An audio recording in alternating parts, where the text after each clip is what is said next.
All right, does everyone sound good though? I didn't listen, but it seems like it's all fine. So I can't hear it. So. All right. Well, hello and welcome everybody to the Stay Green podcast, hosted by, of course, me, swindlemelonzz.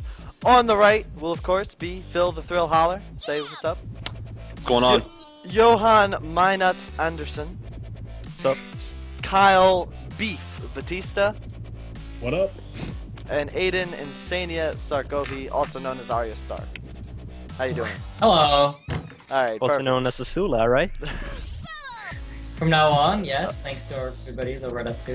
Alright, well, just to kick things off, get the discussion flowing, we're going to start with a pretty simple topic that I think everyone should be able to pitch in with, which is pretty simple. What idea or concept from Dota 2 would you like to see in Han, or vice versa? You want to start with me? Yeah, sure. You go first. Well, I mean, I think the one that's going to be mostly what everyone in chat or whatever is going to talk about is going to be Dust. Smoke. Yeah. Or Smoke, I mean, Smoke? yeah. I mean, I just think Smoke is such a great utility as far as teams who want to play more aggressively, and it really does open up the map for a lot of different types of situations. But that's where I'm going to leave it that right there. So that's a Smoke. Okay. Sounds good. I could definitely get behind that. I think Smoke would be like a fantastic addition to the game. Yeah. Mine is actually more related to... I like the tickets that you can buy to spectate. I think that's the coolest thing ever. Plus, in addition to that, the banners you can buy. It was really funny because in the G League qualifier, I think Navi had something like 80,000 banners. Maybe 8,000. Might be off by a zero or something. But you can actually support teams by buying tickets to spectate their matches live. I think that's a really cool concept. And I mean, the Han spectator interface is pretty good, but it still doesn't compare to actually being able to control your own camera, which, no offense to Breaky, he kind of misses some kills every once in a while. It'd be a lot nicer, I think, for actual people to be able to control it themselves with his commentary, but I'd like to see that, but we all know it's probably not going to happen. So anybody else have anything to add? I mean, on the topic of spectator, oh, sorry, but I was going to talk about they have the net worth. I think that's really cool. Should add that to Han. So you can know when people spend gold on buybacks and consumables and stuff that aren't really helping them in terms of building items. I think that's kind of something that we miss out on. I could definitely agree with that one. The little timer in the Roshan pit is actually really cool from a spectator perspective as well. And as far as like a core mechanic, almost like the Smoke, reliable versus unreliable gold is something that's really cool that I wouldn't mind seeing in Han either. Let's say one of the things that we have that's not the same, obviously, is the difference between Mechanism and Astrolabe, where I actually really like Insania. I'm gonna fuck you up, son. Yeah, Wow. your typing is really... Sorry. loud. Sorry. But yeah, I mean, I really like Mech a lot more than I like Astrolabe. I think that it offers a lot more to the team in general. You know, I was watching one of my friends play Dota 2, and he actually plays Axe a lot, so it's very similar to how like I play a lot of Legionnaire. He plays a lot of Axe, and like one of the things he does is Vanguard is apparently completely fucking useless in Dota 2. Like it's just an awful item, and Mech is basically better in every single way. So like on Axe, he rushes Mech, and it's extremely effective early on in the game. And all throughout the game, because you get the +4, the health regen, you get a great armor boost, and then you get that life-saving, that extra bit of HP that you get during a team fight, especially with a hero like if you're playing like Legionnaire or Axe, that allows you to stay in a team fight a little bit longer. I mean, that's the difference between 1 or 2 more whirling blades, which is a lot of damage when it's added up. So I mean, I really like, or I'm not a big fan of the changes they've made to Astrolabe and Han over what Mechanism is in Dota 2. It was all added when they were trying to do the Energizer, the Ring of Sorcery, and the Astrolabe. That's when they made the change to the Astrolabe. Right. And I mean, I think that the buildup is a lot nicer for a support, but when you're talking about putting it on some of those other kind of support type heroes that aren't necessarily your hard support, I agree, it has lost some utility there.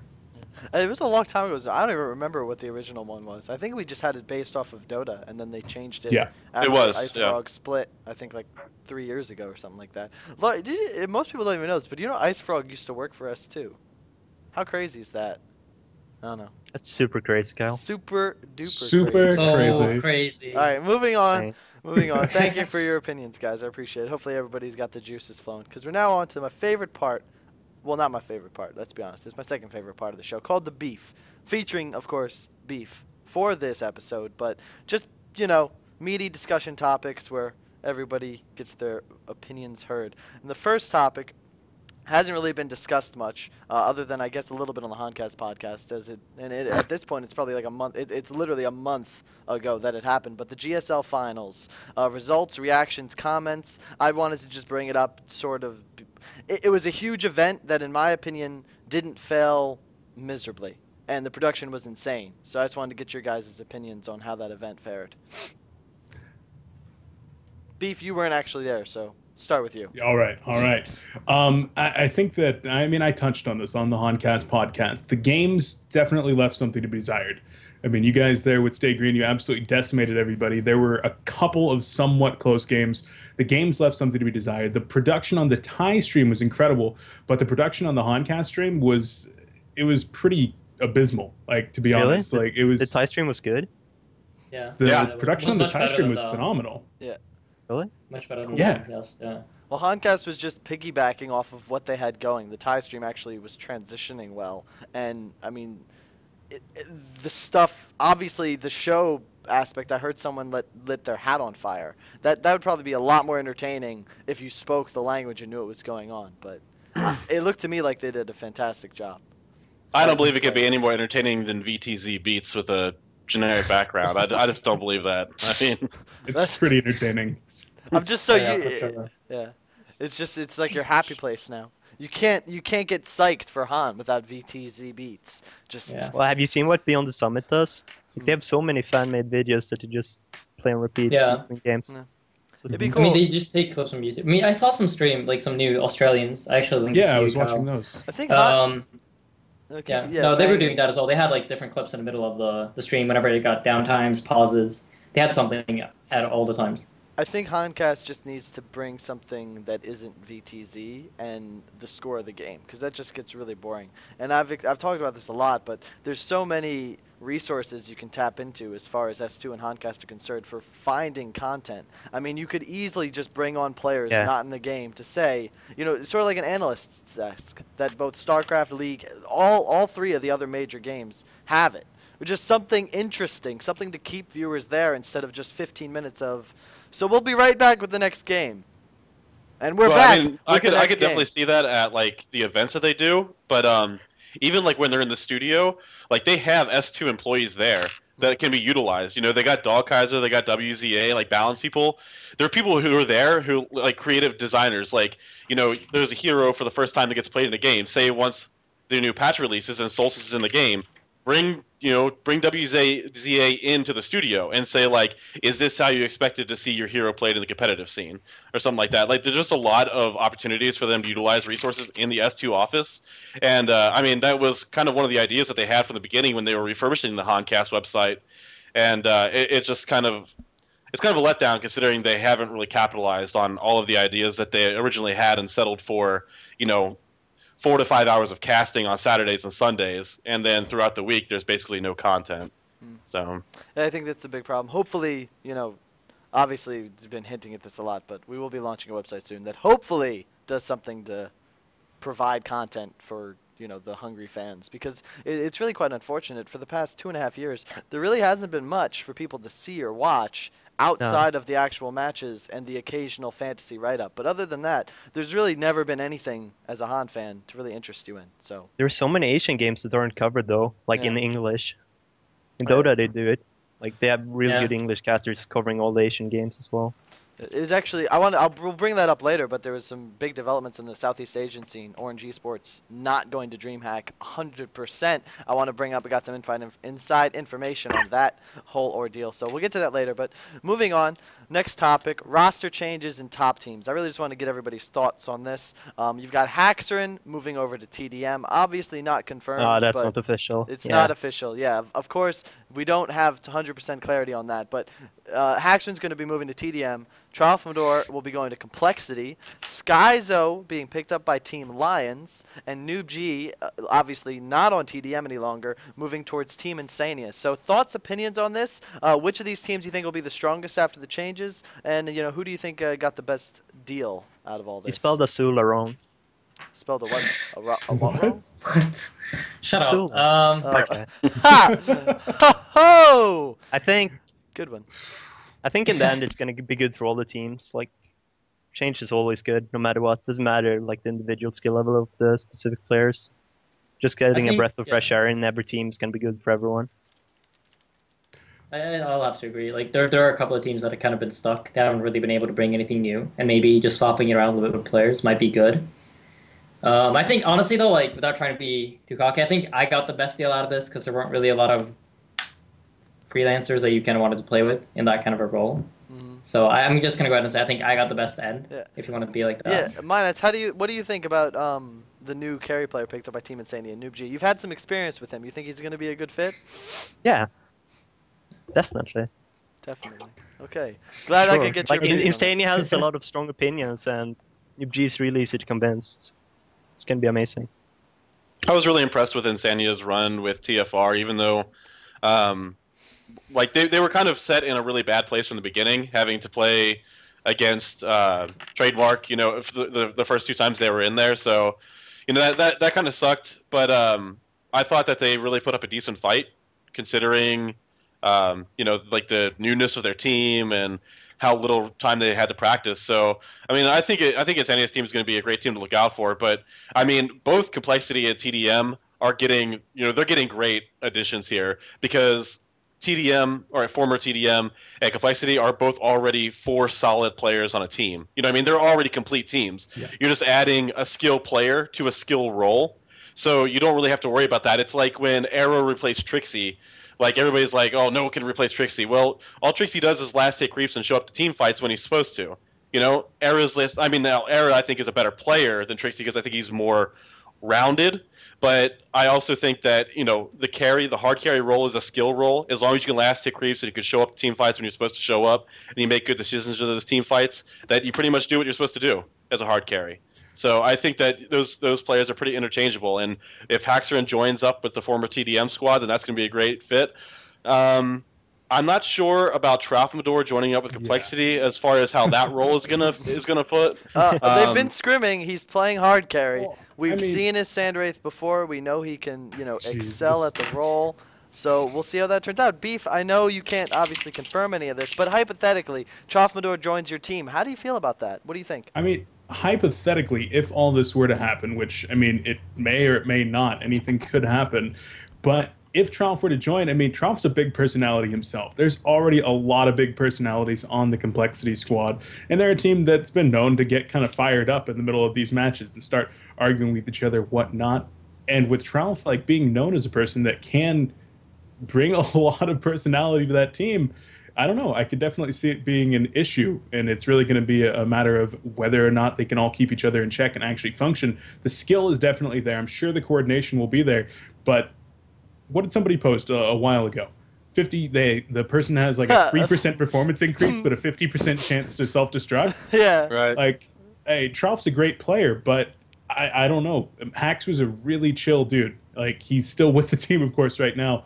But if he were to leave the team, I mean, I would say that he's probably the most laid-back guy there. He does just kind of go with the flow. Not only that, and, sorry to interrupt you, but real quick, just as far as like style's concerned, I think Haxerin, I mean, he really showed what he could do at the Han Tour Finals after party. Basically, for those of you who weren't there, he rocked a bow tie, and he made it work. Now, he rocked a bow tie at a strip club. Yeah, B-Kid, he was going for like that kind of, like, I guess LA style, wearing like Jordans and shorts to the part. Like, he's got his own type of swag going on, but I really just fear for them without a positive, role model with which they can a fashion model after. Yeah, right. Seriously. Because Haxerin could teach a guy a couple things, So, but anyway, moving on. Anybody? Well, actually, Aydin, you didn't really get your thoughts in, but other than I got UG. But what do you think of the other teams? I think the Complexity definitely got the worst one. Like, no offense, but it's going to be a lot a lot of personality on that team, and it was the fear with the team to start with when they first made that team in last summer, yep. that they were going to have too much people that would just toss out their opinions and not care what other people think, and there would be a lot of discussion and arguments about the team, and as soon as it started going bad, they would disband. So I'm not sure if it's the right move for them, but they had to replace Hacks, I suppose. So, and he's probably the best player out there for them. But I don't know. I don't really have a lot more thoughts than haha, I got Noob G. What about Lions? Are they getting Skies? Yeah, I don't know. He's trying out with them. I personally think it'll be a good fit. Krebson is actually the one who has been. Well, he's left officially, so he's definitely out. It's just a question of who. Do we know why? There's a lot of drama and rumors. I honestly don't know the reality of it. Pew seems there's some story where like Krebson called his parents and told them Super KG got drunk and that's why they lost something like that. Yeah, that's probably not what happened. Probably not what happened. Don't know the reality. But you know, Pew always, of course, not the most reliable source. I think it was a question of dedication. Yeah, but why didn't they pick up someone that has been active on the scene? I haven't seen Skies in like 6 months. Such as? What has he been doing? I don't playing know. poker. He's been playing poker. Yeah, no, when we quit TFR, he said like he didn't really feel like putting too much effort into Han.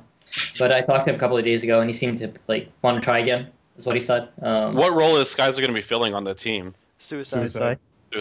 Okay. I mean, just because I know he's played a few other roles for other teams in the past, so I just didn't know if he was going back to Suicide or if he was going to continue, a support route.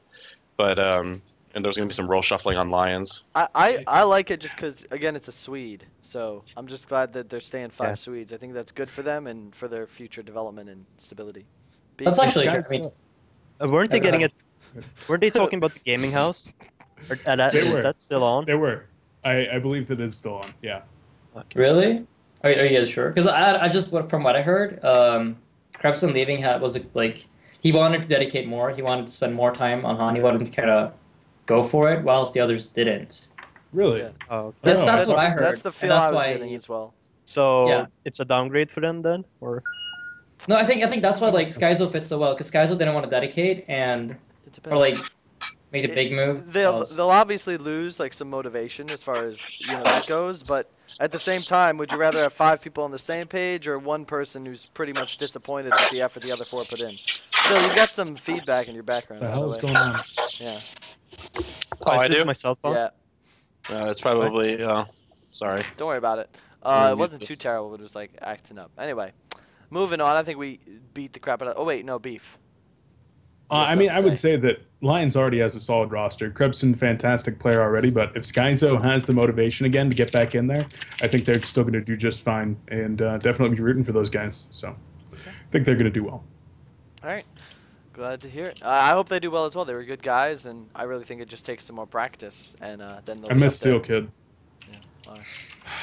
Those glorious blonde locks, the luxurious blue eyes that just seem to pierce your soul, right, Beef? He didn't even say goodbye to me in Vegas. I'm actually pretty upset with it. I haven't talked to him since then, so... Didn't they leave early Saturday morning, though? Or Sunday morning? Yeah, I don't know.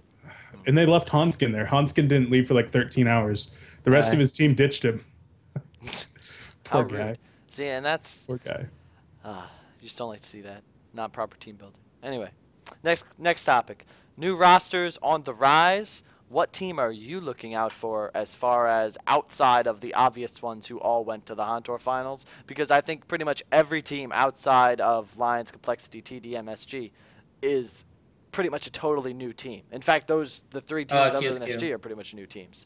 But yeah, which team are you looking out for? And what new group of people do you think is going to really shine and potentially have a shot to qualify for DreamHack? Aydin, we'll start with you, since you're probably the expert in this field. No, I mean I've been scrimming against all the teams that I think you could expect. Of course, I hope, and we're gonna make everything we can to try and get to DreamHack. I feel like we got a really solid roster. We got a lot of really skilled players individually. It's just about coming in, getting it together, making everything work. Adapt or die. Adapt or die, yeah. Exactly. Big surprise, Insania thinks his team is the one you've got to look out for. Beef, let's go to you. Or Mynuts, let's go to you. Yeah, you left Snoo's team off the list. Is it because he leaked the patch notes? They're actually in the finals of the Series Business Cup. Really? Which who's in happening, Snooey's team? Archie Tiger, Snooey? I think it's Fibule, Vampira, and yeah, Vampira? Vampira, Zintz, Snooey. Yeah, the roster's just saying. I should have probably put these up, but we're like, there's Tankafet's team, there's obviously Aydin's team, there's Bassett's team, and then there's the Snooey team, along with QSQ, and I swore there was one more, but I might be wrong. Mega Beaver's still doing his thing, but other than that, Absolute Legends 007, are they still playing? I mean, playing, yes. Competing, not quite sure. But I mean, they are saw playing. Leon They just post on the forums that they weren't disbanding either. Does anyone know anything? Oh yeah, I heard they were. Yeah, I heard they were. Who is Zibby playing for? Zibbe's playing for Insania. Insania. But with that, on that point, like Leon, Heimer, Jeppens, like these are definitely big players in the scene. So we can't discount whatever roster they came up with, even if it was just like those 3 plus randoms.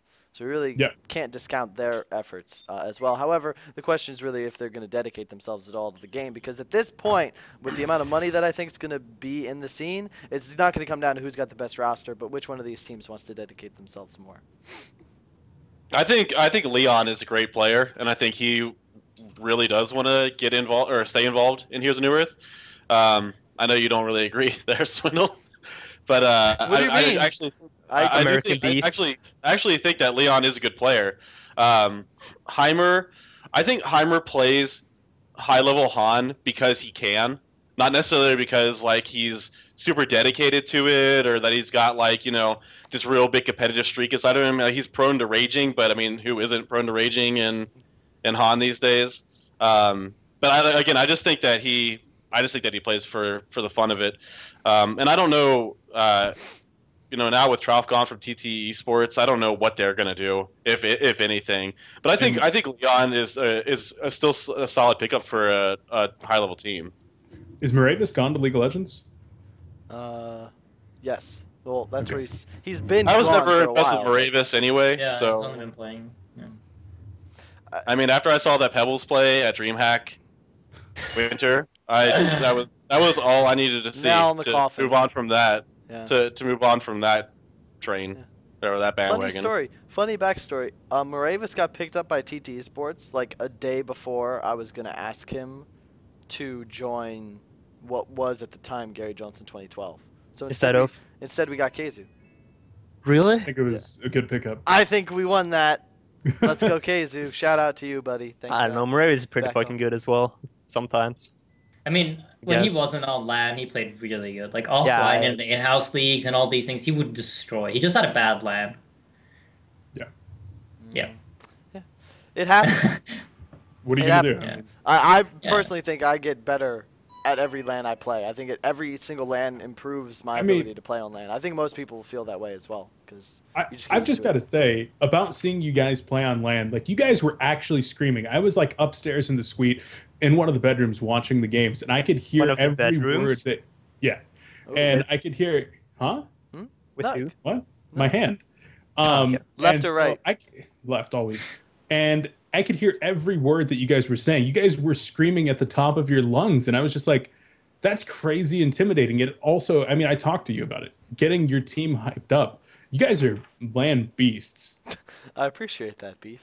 Thank you. It's scary, Please. Man. You were on a DreamHack winner. You should have heard us. Yeah, I was there in the stands. You were definitely not the loudest. You need to give it a couple of years, Aydin. Let your voice, learn to project properly, and then you'll be able to really make yourself heard. But thank you for your opinions. I appreciate the compliment, Beef. One thing to comment: why the hell wasn't that ever shown on Honcast?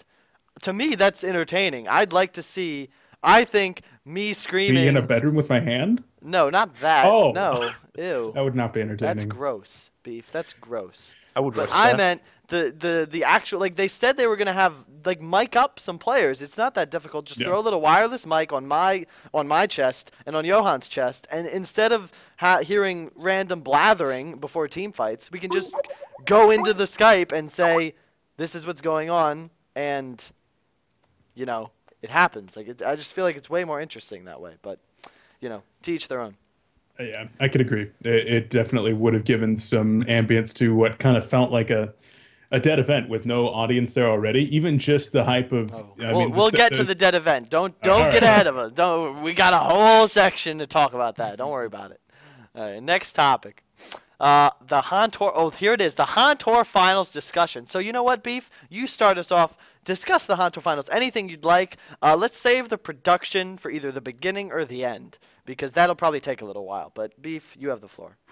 Okay, if we're saving the production for the end, I mean, I really like what they did with the players. I think that almost everybody there will agree that being able to be there in Vegas and being taken out in limos every night and treated out to these big dinners and taken on tours and going to shows and all that kind of stuff, even like the after party, that was all really cool, and it helped like really seal the deal on an awesome season. Unfortunately, the production didn't live up to that expectation, but we'll get to that later. The games themselves, everything without stayGreen in it was a fantastic game. Everything in stayGreen with it was, a stomp. So as far as that, I mean, the games were give or take. The actual event itself being there just as a spectator, it definitely left something to be desired. I mean, there were probably between 30 and 50 people at the venue, maybe 30 to 40 people. I mean, for the first day, there wasn't a single place in the venue that you could actually watch with sound. We watched on a delayed stream with no sound on the TVs, no headsets on the computers, and we would hear Breaky CPK shouting, and then 8 seconds later, we would get it on the one TV that it was hooked up to in the place. Bringing your VIPs there, your contest winners, to watch that, it's like... Not only that, hang on, you're not really... You're making a great point, but you're leaving out some details, like the fact that half of the venue wasn't being utilized during the matches because both downstairs was taken up by the casters, and upstairs no one could be because there's nothing up there. Then you have the whole gym taken up by the players. So there's a few things that go wrong with that. One, you don't have a viewing area. Two, you have to keep those rooms extremely cold because you have so many damn computers, which made the gym freezing. Like, incredibly cold. We're talking, like, I don't know how cold, but definitely in the 60s. It was in the 60s. Easily. Yeah. So you've got complexity, and again, most people don't know this, but they can't wear sweatshirts because they have to display their sponsors' logos on their left sleeve.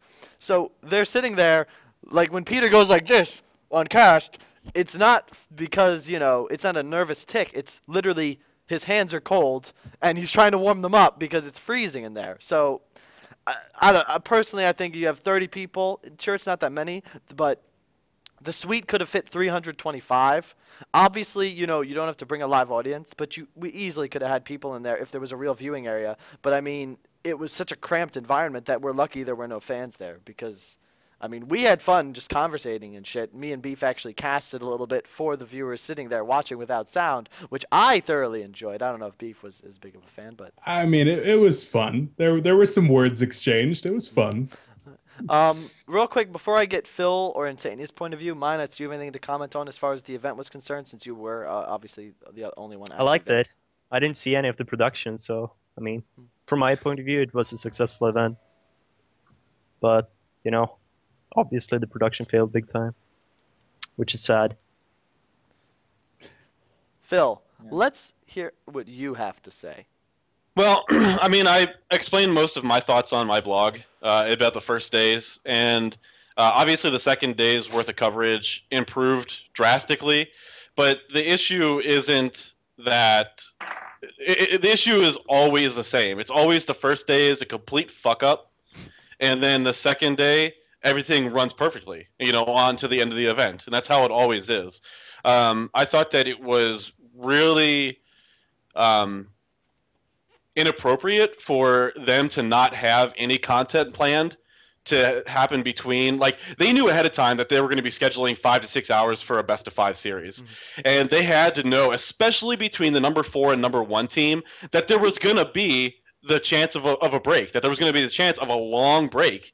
You figure there's a very real opportunity, especially with the way that stayGreen plays and the way that Lions plays too, because I think Lions has a very similar play style to stayGreen, and with the fact where they like to go all in at times.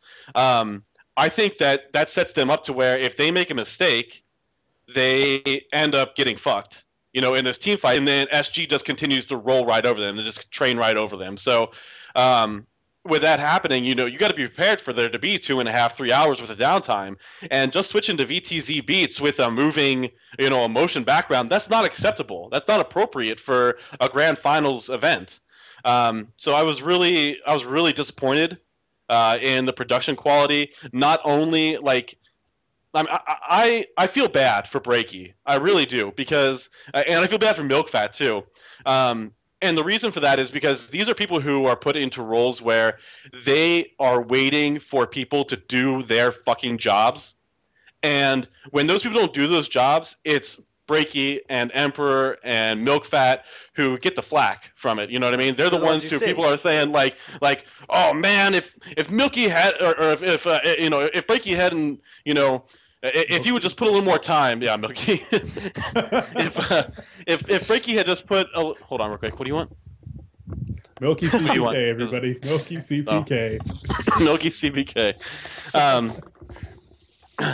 Anyway, it's like if Breaky would have just put like a few more hours of his time into doing the production, or if Milkfat had just planned this a little better, like, guess what, guys? I know that it's easy to have a fall guy who's a public person, but they're not the people who's in charge of that. Like, Breaky gets paid to shoutcast games, and that's what he showed up to do at the Hot Tour Finals. Breaky doesn't know anything about TriCasters. Breaky doesn't know anything about making sure that the contrast is set to, whatever it is, or that the interlacing looks good. Like, Breaky's job is to show up, sit his ass down in a chair, look at a fucking computer monitor, and say what he sees on the screen. That's all he's got to do. So, like, I feel bad for Breaky because this is now the third or fourth major event where he had a production team, because DreamHack Winter 2011 was the first time that we actually had a production team at an event.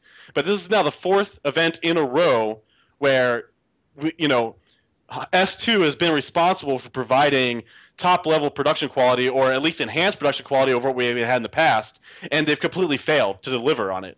It was, first it was me taking the blame, then it was Breaky taking the blame, now it's Milkfat taking the blame. Like, these people are not the people who are supposed to be responsible for this. Whose fault is it then? It's the production people, and ultimately it's S2's fault. It's the senior management over at S2. People like Laura Baker, who was just let go. People like Nathan Garcia, who was just let go. And I love those two, like brother and sister to me. But like, it's their job to make sure that the people they're hiring in are people who are capable of making sure that those things are taken care of. And like, when you're put in that position of power, it's that's your responsibility. And ultimately, we saw with the termination of both Nathan Garcia, who's the director of operations for Heroes of New Earth, and Laura Baker, who's the director of marketing for Heroes of New Earth. With those two being terminated, it shows, well, at least it says to me that S2 is at least starting now to look at, like, okay, especially with the whole eSport community basically looking at Han and saying, wow, what the fuck is going on? I wouldn't say looking at, I would say laughing at Han. Well, I know. I mean, obviously, I don't think there's any reason to go into, like, blasting or talking about, like, what the external community from S2 Games or Heroes of New Earth is talking about, because it's so widely publicized at this point that there's really no point in, like, kind of beating on a dead horse. But at the same time, like, it's just really disappointing, because S2 had such a great opportunity. It took forever to launch Han Tour. Once it came out, I think a lot of people were really happy with the format, and a lot of people were blown away by the innovation as far as the automated matchmaking system, as far as, like, the ranking system was concerned, the points, and the money that was involved in the scene. So they had a lot of great things going for them, and then to poison the entirety of the event by having, you're basically responsible for 12 to 15 hours of, like, really solid footage, like, or of production value, and then they just completely took a big shit, on it. So, like, and as much as Malakian wishes that it didn't taint the entire event, it does. It did taint the entire event, because everybody said it's like the last thing. Like, if you go into a store and everybody treats you like shit, and then you go to like check out, and the cashier is really nice to you, your last impression is going to be, oh, I actually had a nice experience shopping there. You know what I mean? I'm going to go back again. Yeah. Like, that's what you're going to be thinking about. And the same thing happened here. The entire event, eight cycles, basically 16 weeks worth of Han was fucking amazing. Let me interject real quick. The best Han's ever had ever. Like, Han Tour, Like, it took fucking forever. I mean, when it was announced, Phil was still working at S2. Right. And when it was actually came out, I think he'd been gone for like a year. So it took a long fucking time, made great progress, and I think the fact that so many people outside of Han tuned in to the finals to see what it was finally... How many viewers did we have then? It wasn't that many, but just the people, the people who tuned in. Okay, like I got... Yeah, big my shots. point is you had people, like you had actual... movers in the esports world tuning in to see what Han could bring to the table, and we basically walked up, took a huge dump, and then just left the building. And that's all that anyone who tuned in to the finals saw. Right. They missed all the good time. They missed the 4 months of awesome games, awesome series, like the post-haste backdoor in Game 5 of the finals against Complexity stayGreen. Like, that had 18,000 viewers or something. That's the most we'd ever had for an online tournament. Third most. Really? Okay. Yeah. Goes to Gamers World Cup. Third The Steel Series Goes to Gamers World Cup finals was about 22,000 online for MSI versus SK, and then it was 20,000 for for SK versus EG in the losers bracket finals. But that was back in 2010. 2.5 years. Or 2000, yeah. So December of 2010. Yeah, I don't really. Aydin, do you have anything else to add as an outsider's point of view? I mean, you guys summarize it all. My only thoughts, right? I tuned in the first, I don't know what it was. I was on the chat with Phil. It was like, if you watched the first half hour and they were like, no, I'm not going to bother. Yeah. Bye, Han. I mean, I guess... We've already went over it. Just to emphasize, like, I think Killer Orange made some comments as well. I don't know what your experiences were with him, Phil, but I loved Killer Orange, and... Most of the he attributed he attributed most of the failures of DreamHack Winner to like management, and that was, I think, part of the reason he was forced out of the company, because I think he was a good guy, and I thought he did pretty well, was really good at his job. Just I think the Han Tour Finals really exemplifies just how terrible like project lead / management was. For example, on our schedule, we had dinner ends like 8:15, limo pickup 8:15, laser tag 8:30, and it's like as if we were gonna literally stick to this schedule to the minute and get things done. Just what time did laser tag eventually happen? 11:30 at night. It was like 45 minutes away too. I was like, what is this? Like 3 hours later. Seriously. It's like the thing is in Vegas. The ideas are great. If something is like 2 miles away, that's like a 40-minute drive, because like if you're driving anywhere, on the strip, it takes forever to get anywhere. So, but yeah, I mean, I think Killer Orange, like he really made it known his opinion on like upper management, and in his like kind of farewell post that was deleted from the forums, and then I reposted on my blog.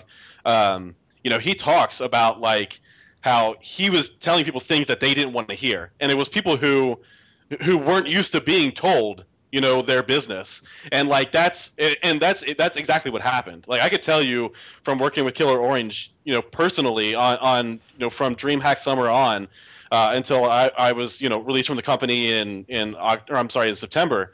Like, he was not afraid to tell Laura, they were like, hey, you're fucked up. Like, this is not how we do it. This is not a good idea.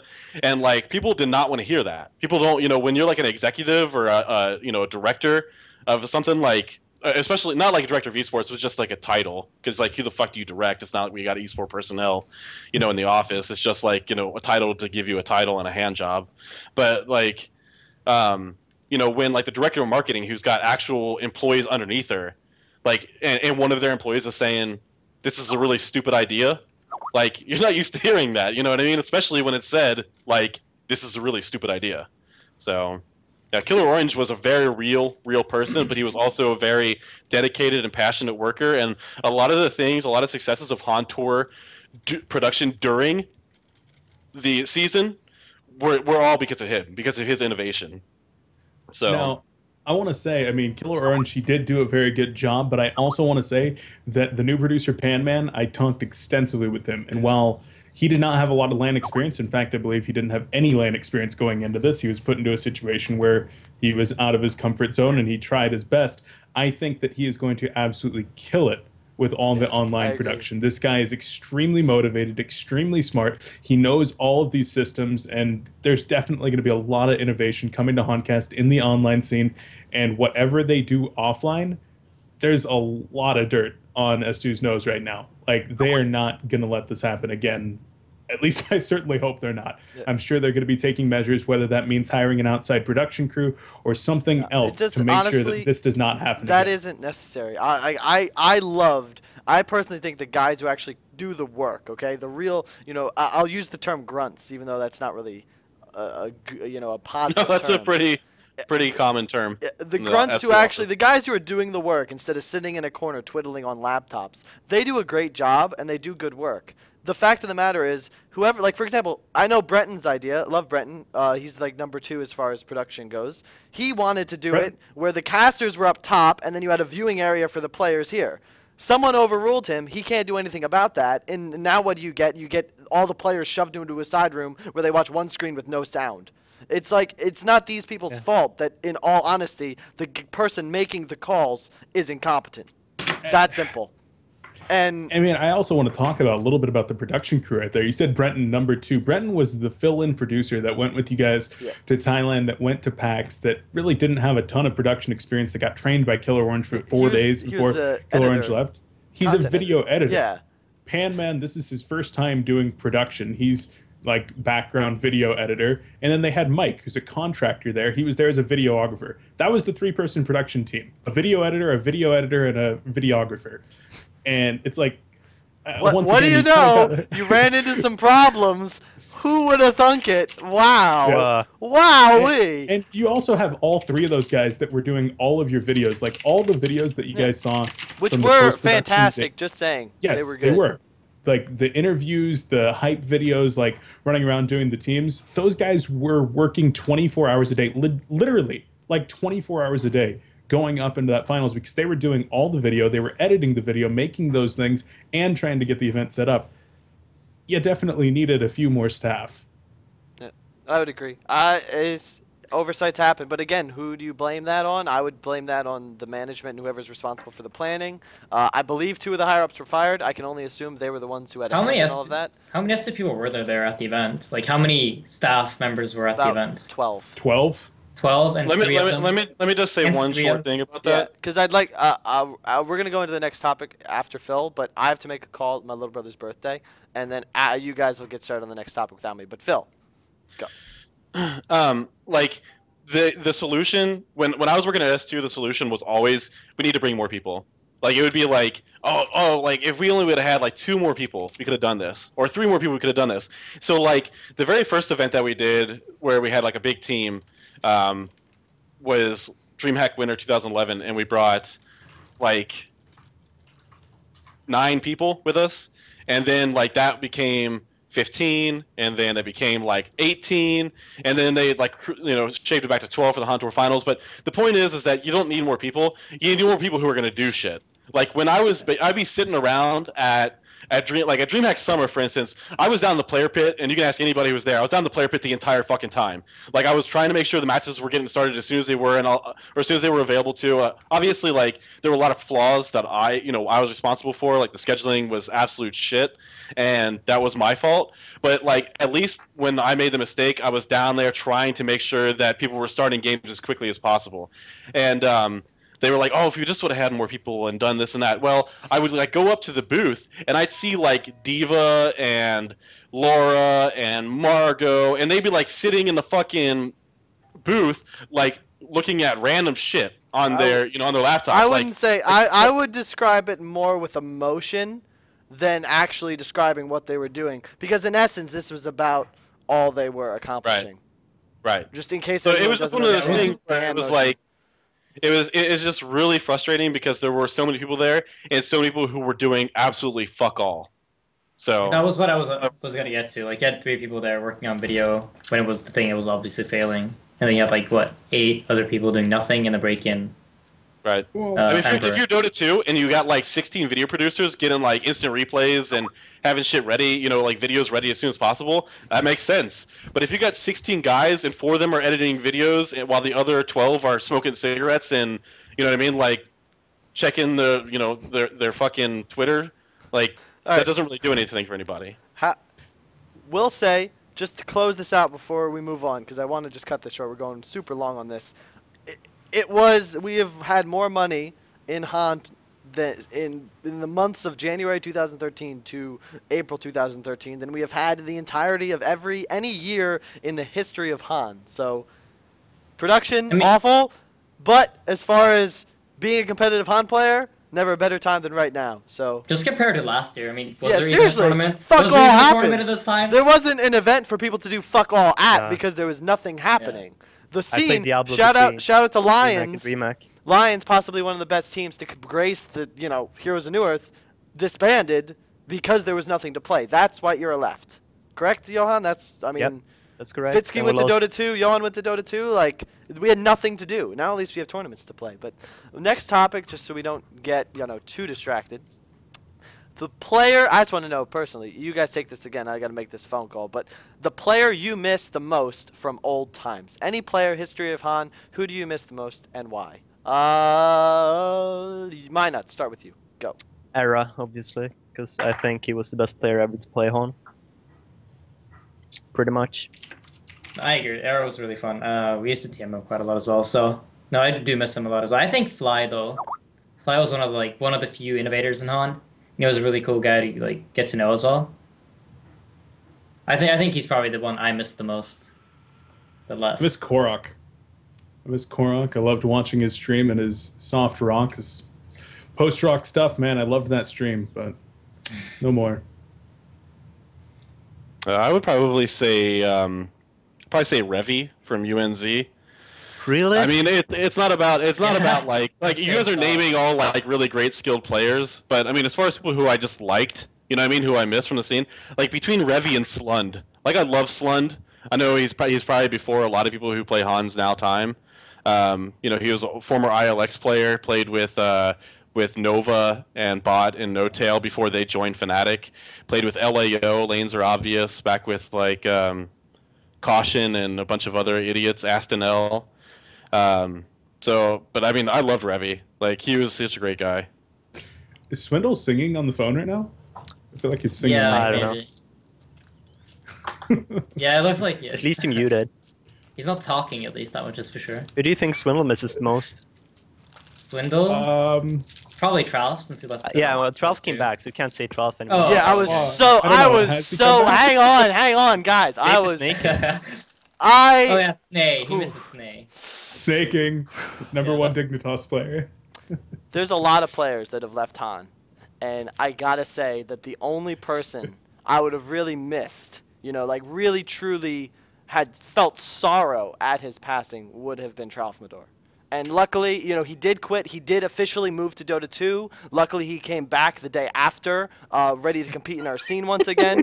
He took that little hiatus just to, reassess his possibilities, really get his head on straight. And, now that it's not cool to trash Han anymore, he's back. So I'm really glad he could be back. I hope to one day finally get the chance to play against him at LAN. I've missed that opportunity for multiple reasons, multiple times.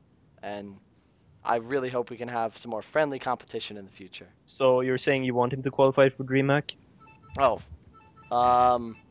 It's kind of rude against Insania. Sorry. It's in the call. Yeah, wow, sorry, Kyle. Insania. You got it. Alright, I guess I'll just have to recruit Tralf. Give them new G.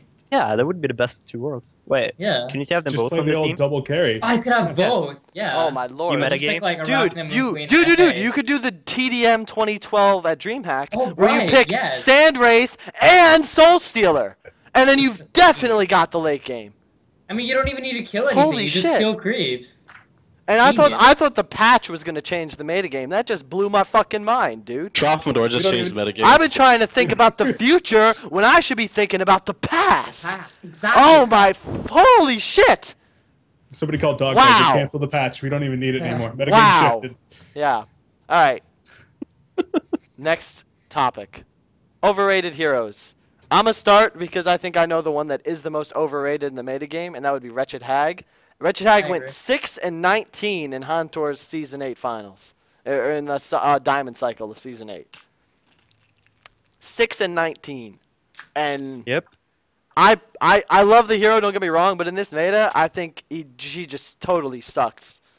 Just at everything. I think Hag is really overrated. I think Aluna is never overrated. Specifically as the one, I think. As the 3, like running a suicide Hag, like Zai's done so many times, Minus drafts it for him. I like that. As the 1, it just doesn't provide you enough to really either carry or have strong mid game. Like I just don't think he fits in that role, which is. Complex is the only team that plays him as the 1, right? Yes. Does anyone else do that? I don't think so. Lions does. Lions, yeah. Lions really well. likes it, and QSQ to an extent. Okay. Really? Who played? Oh, Style? Nox. What? Really? No way. I've never seen I that. There's I no swear way. I'd You're seen making him. that up. Alright, I'm making No, it they up. don't. You got me. Alright. How? Any other examples? Why is Aluna overrated, Aydin? I don't know. I feel like Aluna's like she's really good. Yeah, Don't get me wrong, but is she as good as people like give her credit for? Like Glacius has been ignored for so long. I don't feel like Glacius is that bad. It's like I don't know. Aluna just gets picked every game over Glacius, and I don't really feel like she deserves it. Yeah. I have to agree with Aydin that I feel Luna's overpowered. Maybe once she gets an alt avatar, like she'll come back onto the scene or something. But Yep. Yeah. I don't know. Good luck. Good luck with that. Yeah. I don't know.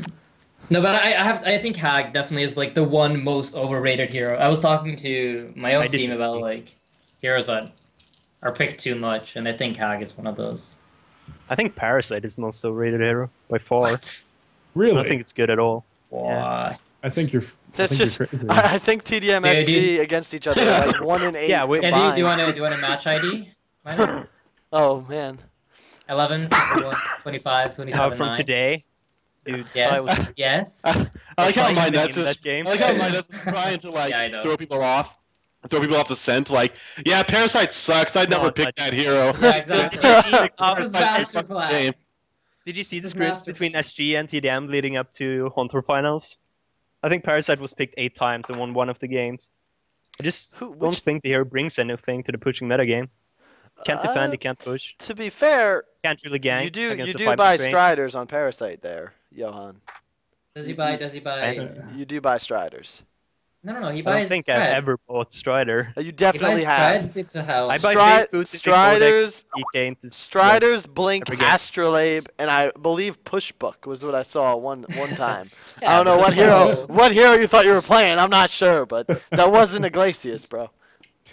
I don't even know if he's considered to be strong, but Hammerstorm. I mean, I got to talk to my guys with Complexity and convince them to stop picking Hammerstorm. Like, yeah, dude. Oh man, I tell you, I am not kidding.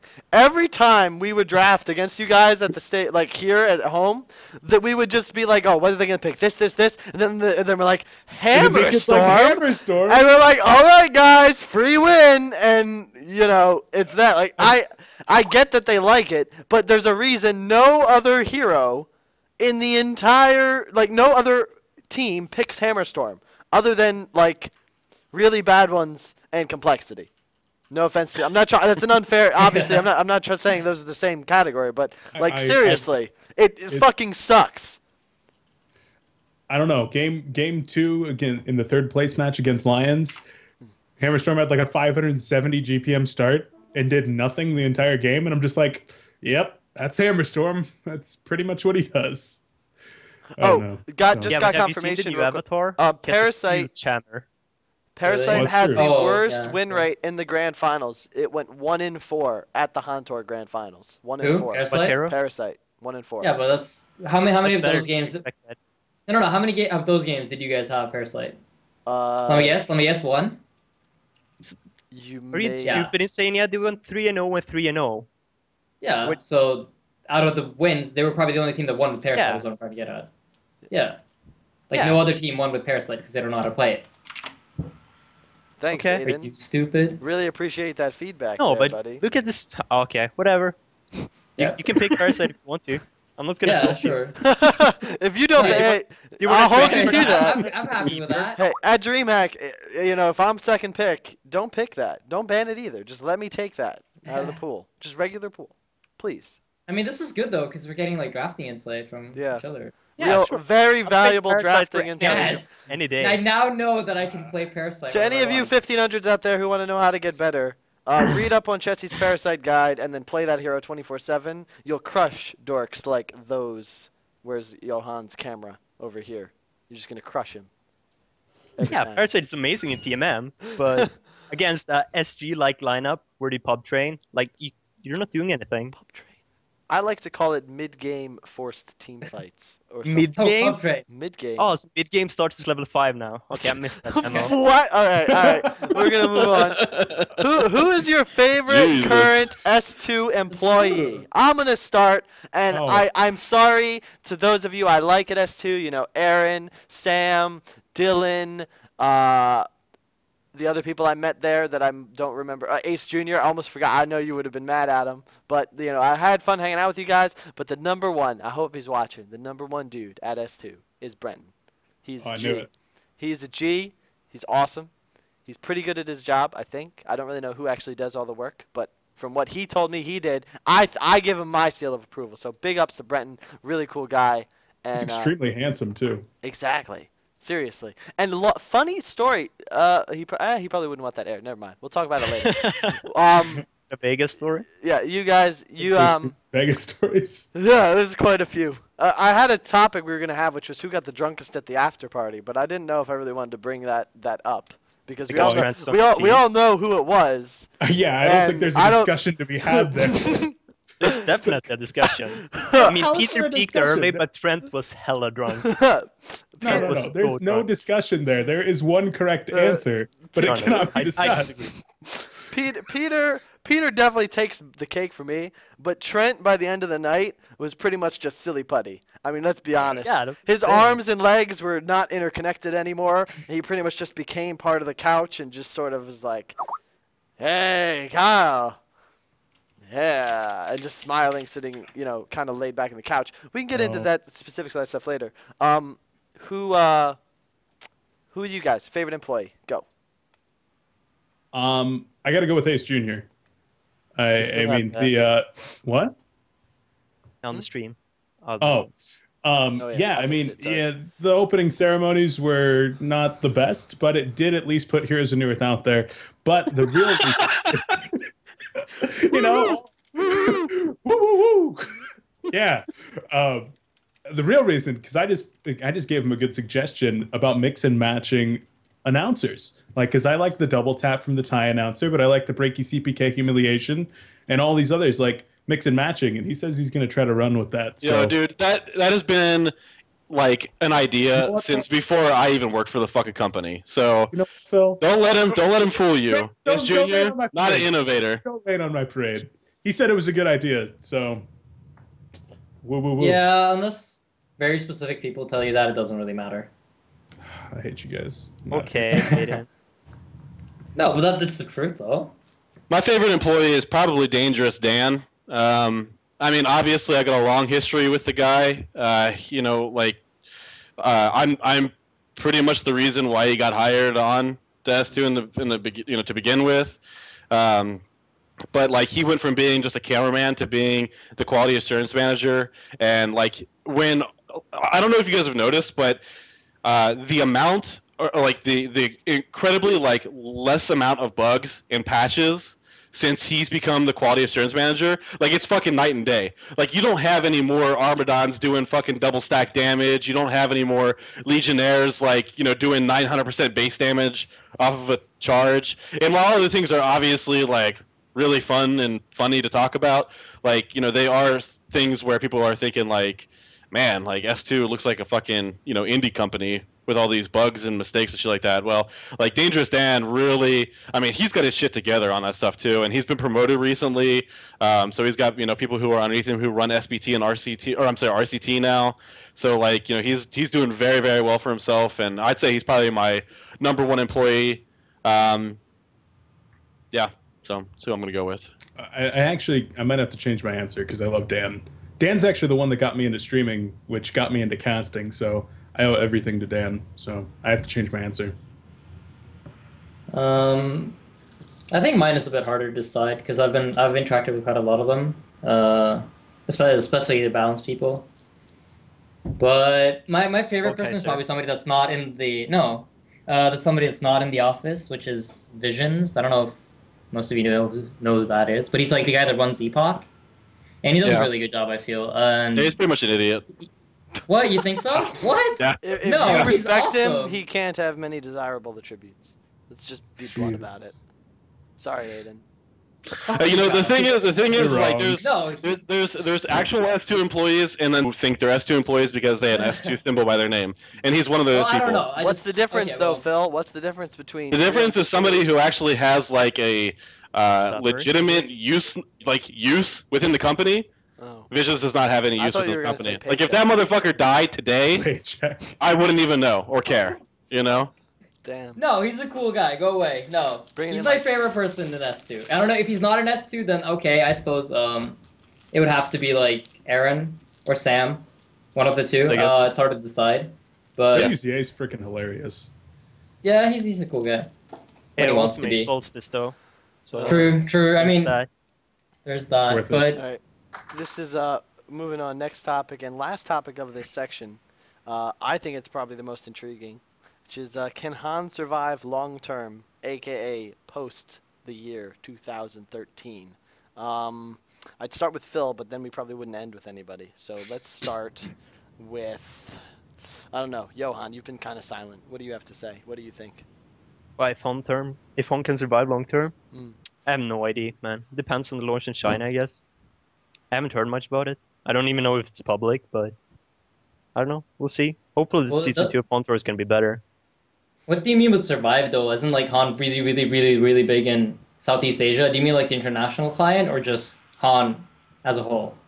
Han as a whole has got at least a good 3 to 4 years left in it. Yeah, just exactly. Because of the success of the SDA scene.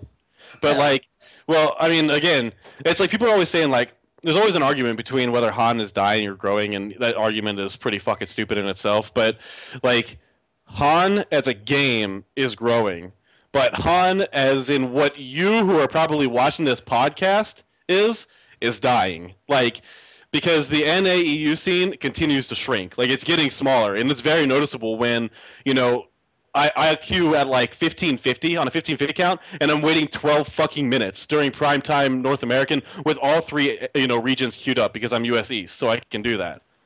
So I mean, there's a difference, but I will say that like I think Han, as it is, like is gonna exist for. We're gonna have to wait to see what happens with Han Tour Season 2. We're gonna have to wait to see what happens with DreamHack Winter. I mean, those are the things that are really going to determine whether or not Here's a New Earth competitive scene has a future past 2013. Okay. It's hard to say. I mean, when I think about dying, I think about self-sustainability. And right now, a huge portion of all the competitive money is coming straight from S2. If they're going to be willing to continue doing that, then Han's going to survive as long as they want to keep pouring that money in. As far as money coming from outside sponsors, I think that as long as the NAU scene does continue to diminish slightly like it's doing right now, that the number of sponsors... Do you have the actual numbers for that? I don't. What do the numbers look like? I don't have the actual numbers, no. But you know it's diminishing, for sure? Well, I mean, that's what Phil says. That's what I've heard, around. Phil is not the reliable source. Okay. I think Phil's a reliable source. I mean, I check Han. I mean, if you guys think that I can't see, if you guys think that I don't have access to like the client numbers, like then you're just fucking retarded. I mean, really? Like you don't have that? I have, I can't get information like that. I mean, I'm fucking Phil the Thrill. I got contacts. He's indeed Phil the Thrill. But as long as those numbers continue to decline and our viewership numbers don't skyrocket through the roof somehow, we're going to have hard times finding sponsors for the NAU scene. But the Southeast Asian scene, and I mean China, if they're going to be launching it over there and they do a good job, learn from past mistakes, and team up with a great distributor over there, there's definitely room for that scene to grow. But NAU, it's definitely going to be around past 2013. How much longer after that? I don't know. Okay. I'm worried about the how late it was, for them to release the client in China. Like, I don't know how you guys feel about that, but Han's been out for a while, and apparently they just released Dota 2 in China. As far as like being like a main thing, so. Yeah, I heard China was playing another MOBA though, like another copy of Dota somehow. China has copies of everything. Don't you guys think it's gonna come down to like the lands, like Phil said? I think if S2 does like look at going up until Vegas, we had like what 18,000 people on the online stream, and then we had like what 10,000 in Vegas because of the horrible production. Like if you do that right, and you can continue to get that scaling up to an event, I feel like it could survive. Does lands really attract more players though, like new players? Yeah. Isn't it better to just have like productions like every day of the week, the entire year, like Dota has? No, I don't think like big lands. Well, Dota 2 is really like you really can't compare what Dota 2's got going on right now to any other game. They're really the only. It's the only game where you have high tier competition literally on a daily basis, like 5 to 6 hours. But you don't think Break and Emperor can cast like the Malaysian qualifier on a Tuesday, and then cast like the Home Tour games on the weekends? Or just have a weekly podcast at that. Or just weekly features. For example, I mean, this, again, probably something only I noticed because, you know, I have reason to, but I've never been the #1 team on a Honcast top 10 in my life, ever. I've been number 3, number 4, number 5, number 9, a lot. But you're not. When we finally won, and we were finally the team that would get voted #1, they stopped the fucking feature. It's What are you talking about? It was. You gotta get better, Kyle. Huh? There's been 2 podcasts. There's been 2 Not podcasts. an official top 10 with voting, okay? I don't really care. No, that is true. No, show it, link it to me. I tell you, there is no stayGreen. I don't care about the VOD. I care about the actual written article that I could then send to my grandparents. Come on. You have guys. Can you shut the fuck up, okay? Yeah, exactly. You're getting a lot of yes, I agree with Mynuts for change. Thank you, Aydin. You're welcome. You're welcome. Johan, I was talking. We're not arguing about what did you say? We're making progress. You're on the #1 team. Be satisfied with that. Everybody knows that. You don't need top 10. But I just want, like, things. Here's another example, okay? Hontour Finals. 3rd and 4th place match. Epic series. Really long. In fact, goes into extra time. You still get full-length interviews with captains of both teams. TDM versus SG. Grand Finals. After it ends, okay, prize ceremony, we're done. We had an extra 3 hours on the schedule of time to fill. And they didn't just do a simple, so swindlemelonzz. Or Trent, did you prepare a speech? No, I didn't prepare a speech. But I bet he did. How do you miss that? That's why I'm so bummed How out. do you miss that? How do you interview the 3rd place and 4th place team and not the how do you not have, okay, so the finals are over, here an interview. Or better yet, so the finals are over, here's feedback of the actual players, not Breaky and Emperor on their background. You can take the speech now. It's okay. Done. Yeah, you have 1,500 viewers. Alright. Make a speech. That's almost as much as at Vegas. To my guests on the podcasts, thank you very much. We're going to move on to my favorite segment, which is buy or sell. Oh, and this question just came up. Who is Scott Valencia? Did it just come up by showing up on your overlay? Who is Scott Valencia? I don't know. We'll talk about that later, I suppose. Although Just funny on the story. podcast topics. It's completely organic, everyone. It's a grassroots question. Yeah, it just literally started growing on my screen. Thanks, it's crazy. community. Yeah. Thanks, community, for pointing that out. We'll talk about that later. But buy or sell. This is my favorite part. Pretty much you either buy the idea or you sell the idea and explain why. Pretty simple reasoning. Chat obviously likes to go nuts with this. You can tell us what we should be saying, and I normally try and represent your point of view. So the first buy or sell, the new Boundai. Now, I don't know if many people know what this is. It did leak a little bit, but the wrong change leaked. It's okay though. I was given permission to leak this. So I'm going to officially leak it. Here it is. The new Boundai change. Instead of purchasing an eye, 700 gold, seeing all the wards, you know, really unfair, yada yada. Not only will, and this is something huge deal. I've been trying to do this. I'm trying to get them to implement this shit for like a year and a half. And I think it's single-handedly responsible for the reason only jungle heroes are picked nowadays, which is counter wards at the start of the game. You can buy counter wards at the start of the game. How many? 2. 2. So it's basically exactly what it was 2 years ago, which is what I said we needed, but they didn't believe me. Now they do. So thank God. We got counter wards back, which means you can finally run strategies that don't involve junglers, and they won't suck. So teams, congrats. As for the new Boundai, it's now on a 60-second cooldown. You activate it for 10 seconds, and for those 10 seconds, you have a true vision radius that also you can counter wards in. So for 10 out of every 60 seconds, you will be able to counter wards. It also breaks invis, so you can't do something really dumb. Like you can use it with fade. Yeah, exactly. The main issue was fade and bound die. So 10 out of every 60 seconds, now you can activate it in an 1100 radius circle. You will see all wards, even those on high ground, which makes it a little easier to counter ward. Can you activate it on the courier? Do you know? Have you been on this? You cannot. No, you cannot. You can't. Okay. You can't. And you cannot buy it on courier. Like you can't put it on wild. Oh yeah. That's so yeah, that's the change. Buy or sell. I buy it. I think it's way better change. I would have probably gone a different direction, but in comparison to what it could have been, which was leaked, way fucking better. So I buy it. Aydin. I'll buy it as well. I agree. I mean, this was our suggested change, so yeah, I'll buy it. Yeah. High five. High five. Putting that out there. Yeah. High five, camera. Of course it drops on death, guys. Nothing else changes. Beef, what'd you think? And Johan, since you play. Yeah, I'm gonna buy that one. Yeah. You thought it was a little OP? I know Fitsky thinks Gem is like really, really OP. Yeah, I just didn't like the fade with the gem mostly. That was my biggest problem with it. I would agree. Overlay, Kyle. Chat is screaming. Huh? What about chat? Overlay is. Oh no! Shit! Oh fuck! Now we're screwed. Fnatic best taunt team of all time. Yeah. Strategy pauses. No, you can't complain about S2's production anymore. Yeah, that was fucking horrible. I'm one guy with 2 monitors. I'm doing my I'm doing my best, Christ. guys. Come on. All right. Come on, so step it up. strategy pauses. I'll show those. You know my opinion. Let the others buy. You know my opinion on strategy pauses. I buy the shit out of them.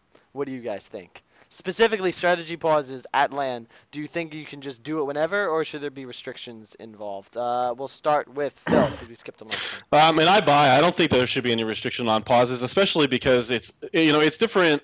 I think the main reason this has become like a big issue is because it's not only an issue in Han, but it's become an issue in Dota too, where they were talking about how they just like paused it and it immediately stops. I think I'm not sure. I don't play Dota 2, but I think they're at least proposing some sort of change to that. They have a countdown timer now, to where it's not going to just immediately stop. But like in Han, like once you pause, you get a full 5 seconds to determine what it is you're going to do and what it is you're not going to do. As far as once the game unpauses, and you have all that time in between. So it benefits both teams. Like it's like saying like, oh, this team did a strategy pause. Well, if the other team is sitting there jerking off, then that's kind of their fault for not taking advantage the time that's given to them. So I buy it. I'll buy it as well. I think basically for the same reasons that Phil said. It's good. We need it. Yeah, I could buy it. It's difficult as a caster to try to fill that time, but it's also one of the things that you're expected to do in other sports. And I'm sure that given practice, it's something that we could definitely work with, 2-3 minute pause every 20 minutes or whatever. You can fill that's where you need fillers though. Like you could have any kind of filler in there, like the top 10s, the top 5 plays of the week or whatever. And there are a lot of ways to address it. The thing about strategy pauses, like Sam was I think the one that we used it was at GSL in game 3 of that series, Johan, in the grand finals, so technically game 2, where you guys were like pushing our base and we just paused because we were like, fuck, what's going on? How do we do that? What do we do? And Sam doesn't think, Sam Braithwaite Milkfat, he disagreed because he thinks that it's not supposed to be used to break the flow of action in a game. I think that's exactly what it should do. I think if one team has momentum, then you should, that's what they do. If you ever watch basketball, a team goes on an 8-0 run or even just drops 2 threes after a steal. I mean, you're going to take a timeout and break their momentum, Don't let that run continue. But that's different, icing the kicker in football. Like when you're playing a game on a computer, it's so easy to have access to outside information. Like you could get it from anywhere, unintentionally as well. Like, I disapprove. And online, I'm fine with it as long as it's no longer than this delay on eventual streams and stuff. Insania. Sorry. I forget. I think it's part of the skill, not having to take a pause as well. Like just communicate throughout the game. But I get your point, like how it could be you could see it as a skill factor, but then again, if your team is doing bad, why shouldn't you be take a minute, take time out, go over what you need to do, and then do it? Yeah. Right. Can I add a buy or sell, Swindle? Yeah, sure. Relating to this, I mean, what do you guys think about having managers standing behind the 5 players at the event? I mean, SG was the only one to have a manager there. Are you using them? No, I'm not accusing him of anything. I'm saying, what do you guys think about that? Papa Freak standing behind the 5 players, and you can hear every word that the casters are saying. Ooh, well, that's a big oversight by S2, in all honesty. Not only that, Lions could hear every word I was saying during picks. So I actually was like in the arena. I'm covering my mouth like this because I'm trying to keep myself quiet because they were literally across the room. The sound was echoing. You could hear us pretty well. As for, I mean, I think everyone should have a coach behind them. Not necessarily doesn't have to be a coach, but just honestly sitting there to scream out, buy out, buy out, buy out, and to give you a little note that has the Kongor respawn on it, which we keep track of ourselves, but just in case we forget. But also not only counting, keeping track of when people buy out, but keeping a number tally on how many have been used by which players as well can be very useful for a team. And 50 minutes into the game, you forget that stuff. So. I just think it's funny how people like bring up Papa Freak. Like, I mean, I don't know what kind of gaming or Han experience Papa yeah, I don't know. I can't see him like giving like, you know, he's not like eHome's manager who had like the fucking black Bible of like strategies and all kinds of shit behind him, like, and he was just there to like support the team. You know, it'll be different when, you know, when I'm there sitting behind you guys and giving you my fucking high level insight. Oh yeah, real quick, since you just brought that up, Phil, I guess it's as good a time as any. I wanted to wait till more people were watching the show, but Phil Holler will actually be joining Team Stay Green as a general manager / I don't know. Phil, why don't you introduce yourself to the community, those of you who don't know so well. What would you like to say? I mean, well, obviously, you know, as most of you guys know, you know, I'm a former director of esports for S2, one of the founding members of Honcast. But anyway, after I was released from S2, it took some time to focus more on like my family and make some decisions as far as whether I wanted to continue in esports or not. I actually interviewed with a couple of companies. I was offered a position, but it was in California, so I decided not to take it. Thanks for all the sells, guys. Seriously, I love it. I love it. Oh, I'm selling this. Oh man. Yeah. Keep going. Sorry. The community. I love this community. I wouldn't. This is one of the reasons why I stayed with Han, is because of the community. It's so welcoming and. But anyway, like after like, you know, I moved back to Cincinnati, started working again, so I was kind of out of esports for a while, and wasn't sure whether or not I wanted to be involved in esports, let alone Heroes of New Earth, especially with the, you know, the history that I had with it. But anyway, about 2 weeks prior to Stay Green, going to Han Tour, I started talking to Papa Freak and Melons, and we started talking about what's best for the organization and moving forward. So, you know, once I felt comfortable that we were all kind of on the same page, and I was ready to accept the general manager position, I did so. And obviously, you know, we've got some great goals in mind, but at the very beginning of it, the immediate goals are pretty simple. You know, it's just basically to continue to build on the foundation of excellence that, you know, the 5 guys who play for Stay Green have already built, and then generate new exciting content for, you know, players of basically all levels. Obviously, people who are going to be viewing, you know, hero guides, player guides, all the way to in-depth analysis videos and coaching. And then going, you know, into the future, kind of stabilizing Team Stay Green as an esports sponsor. So, as an actual, you know, esports organization. So, I mean, there's a lot of things that we have planned for the future, but, you know, that's kind of where I'm going to come in and make things happen. So, yeah, it was kind of official already, but figured we'd let the community know on live stream. So, there you have it. Feel the thrill. Do you have your gear ready to go, Phil? Duh. You said you were going to paint your chest neon and reveal our logo? No? No. Oh. No. If Cyrus was our GM, we know he would have done it, but alas, maybe next time. All right, so I think we're good on that topic. Thank you for your words, Phil. The next one's more, not really gaming related. It is gaming related, but not so much to Han, but SSD is also known as solid state drives. They should be standard at all LAN finals. Agree or disagree? Why? Disagree. Yes, agree. Why? What do you mean, why? Every time What? There's multiple reasons.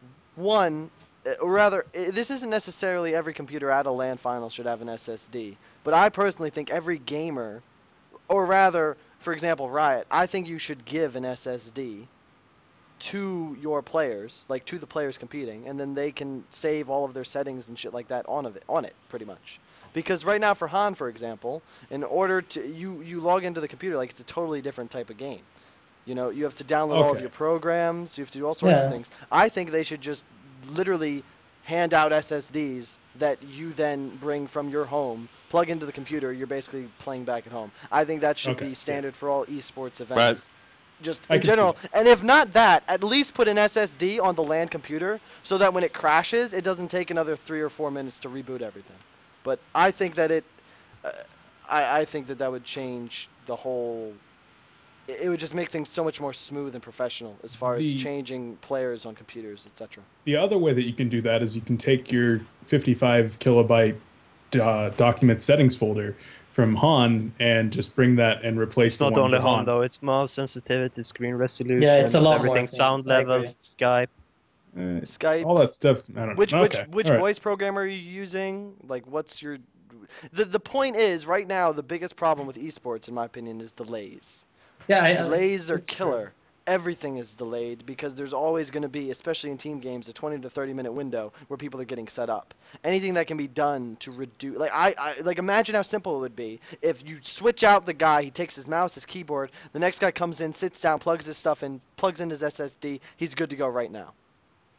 I mean, we talked about pauses before. The pacing of everything. We talked about pauses before, like at DreamHack, half the time, like you forgot this one setting on the computer that you switched to, or you forgot to do something, and you just pause in game, takes another 2 minutes, fix all your stuff. This would just remove that entirely, and people will say they get frustrated by pauses. But this would remove you still that need breaks in between games for casters, though, and viewers as well, I guess. It's different. Yeah, but I mean, those breaks, you can't avoid that. That needs to happen, but the things like pauses for settings could be removed. This simple. I definitely agree with that. True. Yeah, well, obviously it's better than the system we're using now at LAN. So.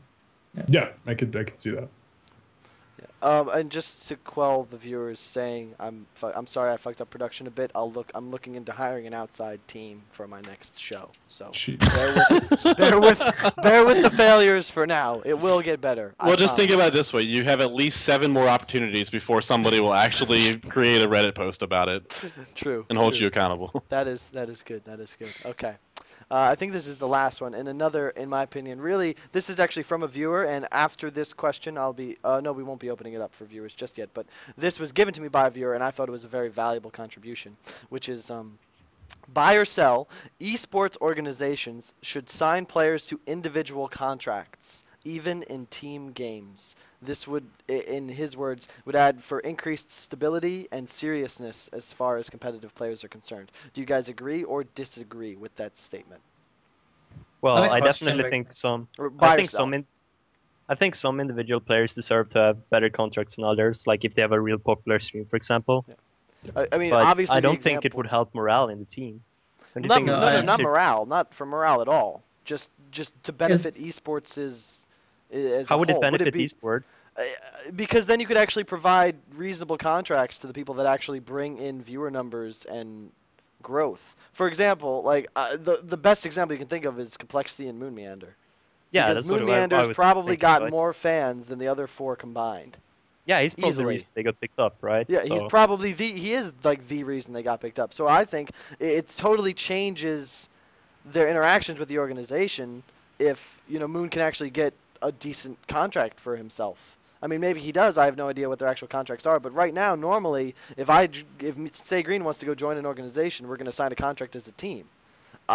Every professional sports league uses a model where you have teams who sign individual contracts with players. I think that just it adds a whole new kind of brand loyalty, as well as just, you know, it's not an all or nothing type thing. You lose one guy, you work on signing another guy. It doesn't totally change your interaction with the team. Like that, and it makes it so that you're not having your captain speak for you, when in reality it should always be an individual and the organization coming to agreement versus, well, my team wants to do this, I want to do this, blah, blah, blah. But anyway, what do you guys think? Just buy or sell?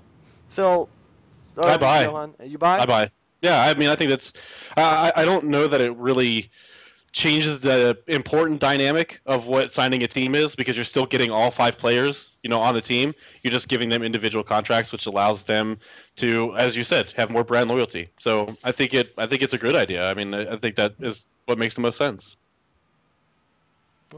I have to agree with Phil. I think it does make a lot of sense. And there's something else to be brought up here, which would be personal sponsorships or endorsements. I mean, there's players like in the StarCraft scene, Noni, a.k.a. Tyler for Team Liquid, for a long time had a sponsorship with Stride Gum. The little one has a sponsorship with Sony Ericsson, the personal sponsorships. And I know that some teams actually do have issues with that, especially if there would be a conflicting brand. But I think that's something that players should be trying to look into, even if they are contracted with the team, because when you're a player as popular as Moon Meander, I'm sure that there would be somebody out there that would be willing to sponsor him for some amount of money to promote their product. Yeah, I would agree, and I think I think it's what kind of has to come next if you really want to be taken seriously, because the fact of the matter is, outside of even just the logistics of literally signing 5 people to one thing, so getting their agreement on something, first off, you're never going to satisfy 5 people with something that's done like once. And the second thing is then you've got, for example, you've got 15-year-olds, 16-year-olds. They've got different motivations and plans than a 21, 22-year-old on the same team. And I just think this is the next step for esports as far as just like being taken seriously goes. And hopefully this is the model people will use, because I personally think it would benefit people greatly. But you know, that's just my opinion on it, and probably one that some people would disagree with. So, anybody have anything else to add? Aydin, we have lost, but luckily our my laptop died. I don't know. It's super warm. Okay. So I don't really know. Redo our pictures in the production center. Yeah, Aydin just fucked up all the production. It's really awful. Yep. Can't you hire Kyle, why can't you just send out webcams to everybody that's watching us? You would save so much time. I mean, man, there's so many things. There's so many things. Look, the next is a free agent. Next season, okay? Next season, it's gonna be fucking great. We're gonna have more cameras, more people, outside production. It's gonna be great. Just bear with us right now. We'll get going shortly. Last buy or sell, I believe. Yes, it is the last buy or sell. Fnatic is the best Han team of all time. Buy or sell? Buy. Fuck you, Kyle. Bye. Sell. I feel like they were dominant for a longer period of time, and even though I think the level of play is much higher now than it was back then, I feel like they had more competition. To be honest, like the teams at the time were practicing more than I feel like the teams right now are. This is my opinion. I disagree. Dude, did EG ever scrim? That B kid. Did SK? Yeah, seriously. I mean, I don't think EG SK ever scrimmed ever. In fact, I remember times when you'd log on and you wouldn't be able to find one. We just lost Phil as well, I believe. Jeez. Interesting. Dropping like flies, man. Seriously. We're losing I think I got to sell on this one. And I think that stayGreen right now is more dominant. Like, I think that it's there. The question was the most dominant team out there. And I look at any other team in the scene right now, and I see stayGreen dominating them in any kind of best of 3 or best of 5. They're just so committed and precise in their play. Now, whether it's the most dominant team for a longer period of time, if it was a different question, then maybe Fnatic would be the answer. But the way that it's worded right now, I would say that stayGreen is the most dominant team out there. But that's not the question, though. The question was most dominant team of all time. It says best Ton team of all time in my... Best Ton team of all time, yeah. Well, I don't know what I'm talking about. And if you want to go by dominant, like, okay, what? After DreamHack Winter, TDM were the most dominant team of all time. I closed the podcast. Like, did you before that? Like, I don't even know. I closed my notes, so I was just freeballing there. Don't worry. No, I think Fnatic, they were the best Han team of all time. Come on, you guys will be before Han dies, but you guys still aren't quite like there yet. I feel. In my opinion, I don't even think there's some people in the community that are always going to say Fnatic was the best of all time. Yeah, of course. I personally, I think that nostalgia factor. I think the trademark that plays now would have beaten Fnatic pretty handily at DreamHack Summer. It just, I mean, we bring this up all the time, but like, let's face it, when Fnatic was playing, they were just so much fucking better than everyone else. I mean, not only were there glaring weak spots as far as roster is concerned, but people weren't picking junglers. People were picking Sandwraith and Soulstealer on the same team. Like, yeah, but it's pretty strong. You can say that about any, like, what? So right now, aren't you laughing at teams when they pick up certain heroes? You said Hammerstorm before, like Complexity picks up some of you guys go like, oh, free win. But it's the exact same thing that Fnatic had back. That's what Fnatic did, though. They laughed about the Electrician Valkyrie every time. And you can't say that because the same argument strengthens Fnatic's case as well. Like if they would have been playing, I think you guys would have been close, especially with you guys moving in together and playing all the time. It would have been competition for you guys rather than. Speaking about moving in together, like what's going on with your players? Like who's leaving the house? Who's going to be coming back? Trent's in Australia and Keizu's in Germany. Keizu will probably be back in a couple weeks. Trent's probably going to stay with his family and then fly home after DreamHack summer, assuming we qualify. So let's really hope we qualify. So wait. Home is Miami? Home is now Miami for Trent. We miss him. He's going to bring Missy this time? It's awesome. She might actually visit eventually. Yes. We'll see what happens. So there's a strong chance that you're going to be playing some events not being all in one place. I mean, how do you think that's going to affect your performance? They're not going to make DreamHack. Nah. I mean, Trent is the best player in their team, and he's going to have like 350 ping. I mean, who's probably going to lose to Pawn? He hasn't played on that kind of ping in a long time. I mean, how much was he back in Australia already? Yeah, he is. Okay. Have you guys started scrimming again with him on that ping? No. I don't think Kyle is listening. I'm listening. No, we have not. Okay. Is he going to get back up to Australia performance in time? We will see. Who even knows what the qualifiers are going to look like or when they will happen?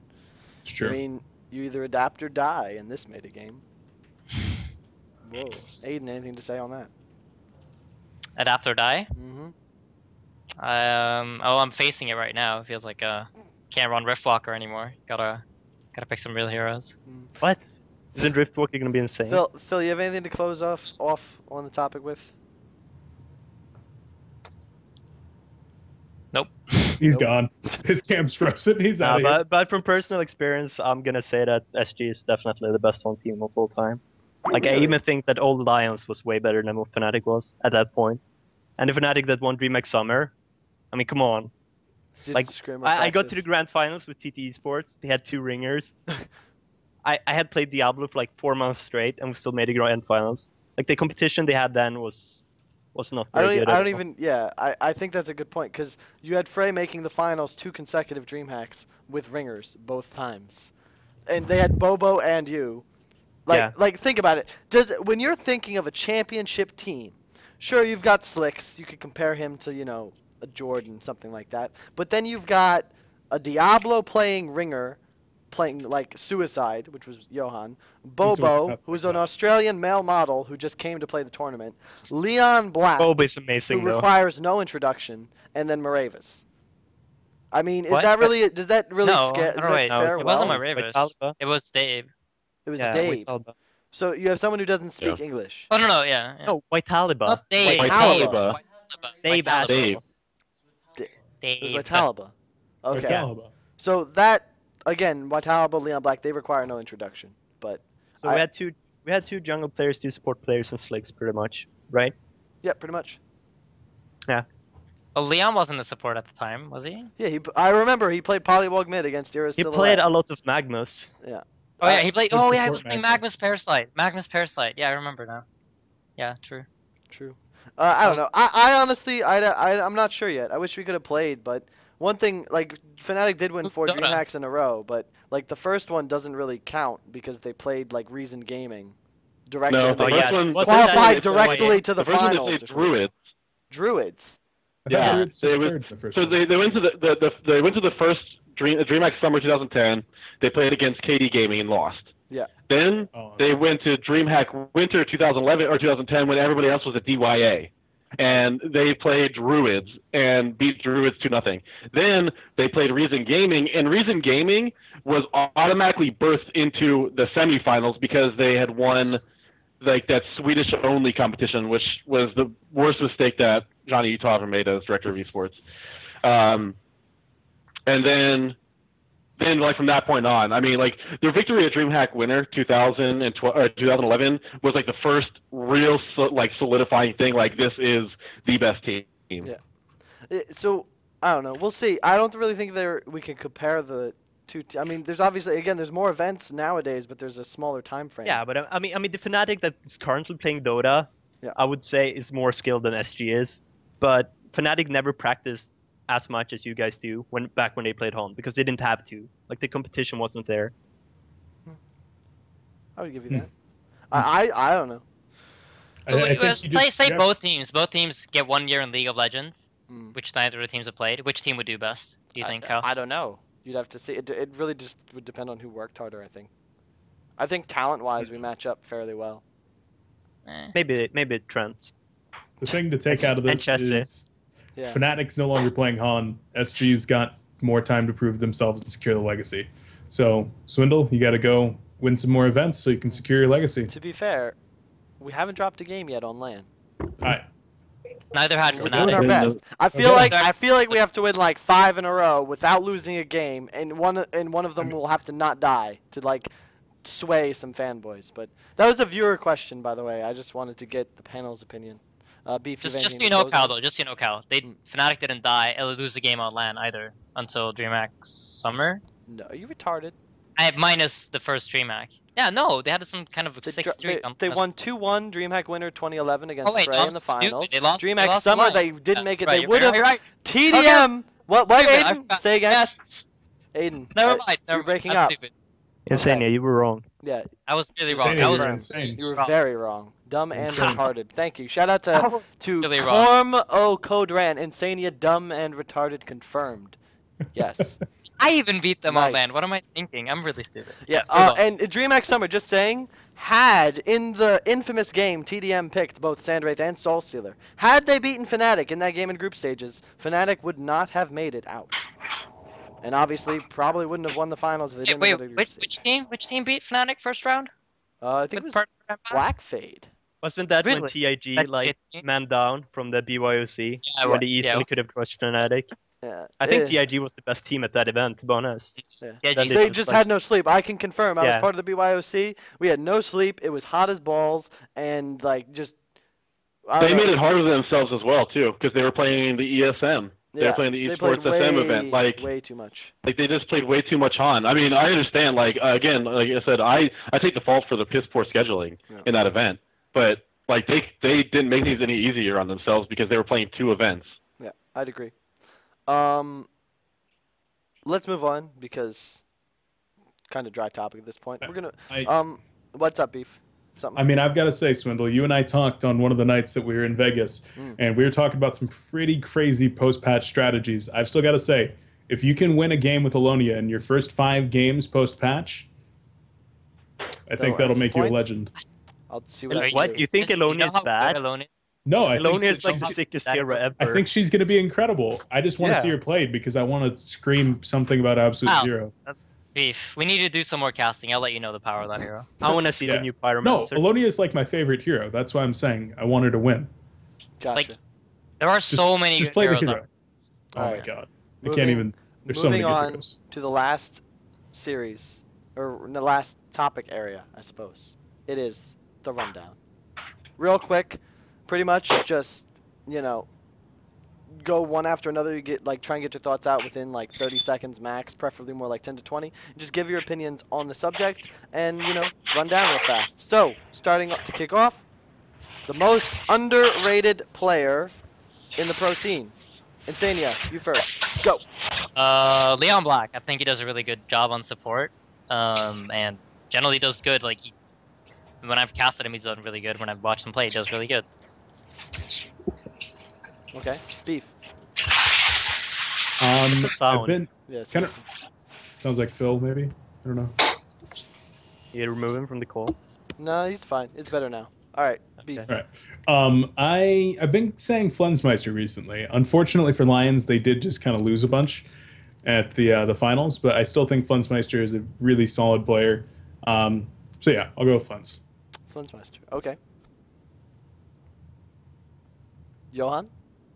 I'm gonna have to go with Moravis. I think he got way too much shit for DreamHack. I get that he played really bad, but I still think he's a really good player in general. Okay. Phil? Can you hear me? Yep. I'm sorry, my Skype's been really fucked up lately. Your Skype's auto-adjusting your microphone, so when it gets quiet, it'll pick up like whatever you have in the background. But when you talk, it's fine. Gotcha. I don't know. To be honest, like I really like Super KGE. He's getting a lot more notice right now because obviously Lions was just at the Han Tour Finals. But I've always been a fan of his, even before he was part of, like I guess ever since like 90s or Deserto or whatever the fuck team it was. But Super KGE, I really like. Okay, I guess I'm last. So, I personally think the most underrated player is really just got to be Insania. Like, I think I'm fucking with you. What? Not true. What? I just wanted to get his heart. I just wanted to see it feel his overrated. His heart jump. And then do we have an overrated category as well? Yeah. Yep, there you go. Sure, let's go with overrated. Johan, you'd fall into that. Mynuts. Fuck. Really? Yeah. I get it from everyone. Bye. And I'm overrated. Bye. Come on. Most underrated player. I personally think support players don't get any. I think Z-Freak, my man Z-Freak. In fact, Z-Freak, you want to see something on camera real quick? No, he doesn't. Okay. I think Z-Freak's, like, people always bullshit about, people carrying on SG. Zach doesn't get any love whatsoever, and he does shit that no other support hero does. You won't see any other support hero rocking treads, a bottle, and a push book 30 minutes in, except for Zach. I got to give him some love, so that's my underrated player. And he cooks for the entire team. And he fucking cooks for us. I mean, when your team knocks down 8 towers in the first 15 minutes, it's pretty easy to get all those items. But he still doesn't go Striders. That's really why I think he's underrated. That one decision right there. I will not buy Striders. I think that's a winning move, and then more people need to make that. I want to change my answer. Who? To who? I'm gonna go with Riser. Because Riser, people think he's a really good player. I think Riser's a really good player, and he manned up hard on LAN. 1, he showed up to the LAN. 2, he was nervous. 3, I still think he played phenomenal on LAN, despite all those like really high pressure situations. Both Complexity Series went the full 8 games, and I think he played really, really well for his first LAN. Just saying, I think the fact that he showed up, you got to stress that is more important, because that was a big deal. Riser was there, he came, he showed up, and he kicked ass. And I got to agree. I said this on my stream way earlier, but the only 2 people I ever really not feared, but respected significantly as 1v1ers were Riser and Limp, when they played against me as long laners against short lane. Those are the only 2 that really showed exceptionalism. Beef, you had something to say? I mean, just talking about him showing up, man, we were scared. We went to the airport, and he's like, "Oh yeah, I'm here," and then he starts listing off terminals that don't even exist. And we're like, "Uh-oh, Riser, is this a really elaborate dodge? You're telling us that you're here?" You'll see more of that on the Complexity documentary that we're going to be releasing, but we were scared it was going to be an elaborate dodge. Gotcha. I'm glad he showed up. That's good. The next topic. Player who surprised you the most at recent LANs. So obviously in a good way. This is kind of tied into the first question. I forgot. Everyone's gonna say Riser, right? I think Zach. Like, I was gonna bring that up, but you talked about him already. But I think he's made a really good transition between his roles, like into the lane from the jungle. As someone who did not make that transition as smoothly, I can say that he's really done it really, really well. Okay. Johan? Yeah, Riser. I'm surprised he showed up. Didn't think he would. What a clever and unique response. Thank you for that, Mynuts. We appreciate your contribution. You're welcome, Kyle. Thanks for having me. No problem. Thank you. Once again. Beef, anything? Can you reiterate the exact question? I know we're talking about players. The player who surprised you the most, who went above and beyond your expectations. Or surprised you in a negative way, like, wow, I thought he would do really good and he sucked. Sort of like Mynuts. Oh, can I change my answer then? maybe. I want to say Mynuts. I thought he was gonna do better. Yeah. I thought he would win a game with Parasite. I thought he would win at least 1 game. Can I just say the entire Han scene? Because everyone is really tall, and as a guy that's only 5'8". Yeah, that was weird. Gotta say. Every single European, like everybody on the Complexity team was over 6 feet. There was like 4 Europeans that were over like 6'5". It's just, I felt so short. I've never felt so short in my entire life. Everyone's so tall. Yeah. Ace Junior most of all. 6'7". But you guys beat him in basketball. Yeah, we did. Big you D. Did. That was close. That was a close game. I really can't wait to see. Yeah, there will be a video. 9-8 victory. Team Freedman versus Team S2.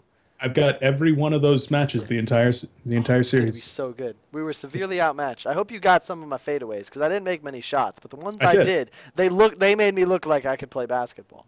Yeah, Phil, you look good. You didn't give me when I zoomed in on your face though. You never made any faces or said anything. Breaky CPK kept talking shit. But you just kept saying how easy it was. If you want, we'll do another interview later. You can just edit it in. All right. You're fucking done, Breaky. You're fucking done. Is that what you wanted? There you go. Get the passion. You can edit that in later. Phil, anything to add?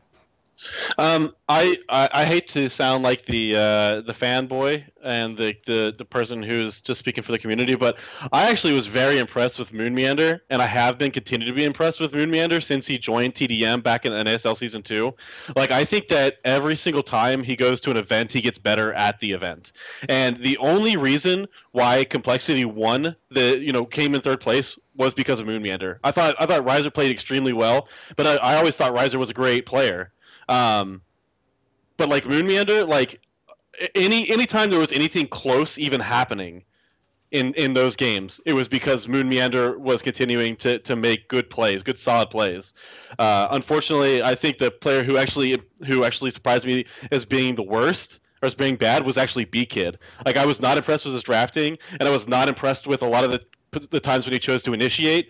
And I mean, it's been the kind of a commonality for Complexity where B-Kid will get insane farm early on in the game and then do nothing with it for like the first 30 minutes. Like, I mean, even like prior to your analysis on Game 5, like I'm thinking back like a few cycles where there was one point where it was like 30 minutes in the game and he was 0-0-0 with Pebbles, and he had a portal key at like 9 minutes into the game.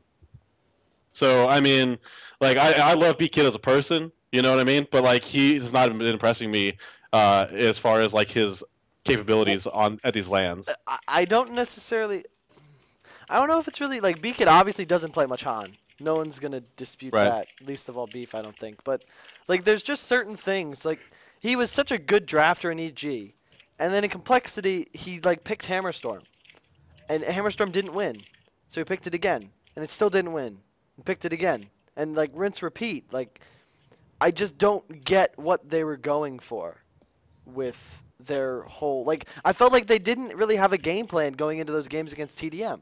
And they won some of them. They actually, I thought Complexity as a whole really surprised me the most because I thought Trademark was going to demolish them.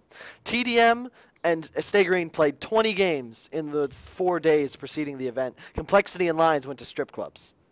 So I thought they were going to get rolled, and they came out and, in my opinion, looked like the stronger team at the event, and they just got a little outclassed and outdrafted at the end during the home stretch, as I expand upon in the video. But I'd agree. I was fairly impressed by Complexity, but I would agree that I thought B-Kid probably should have spent more time in the game.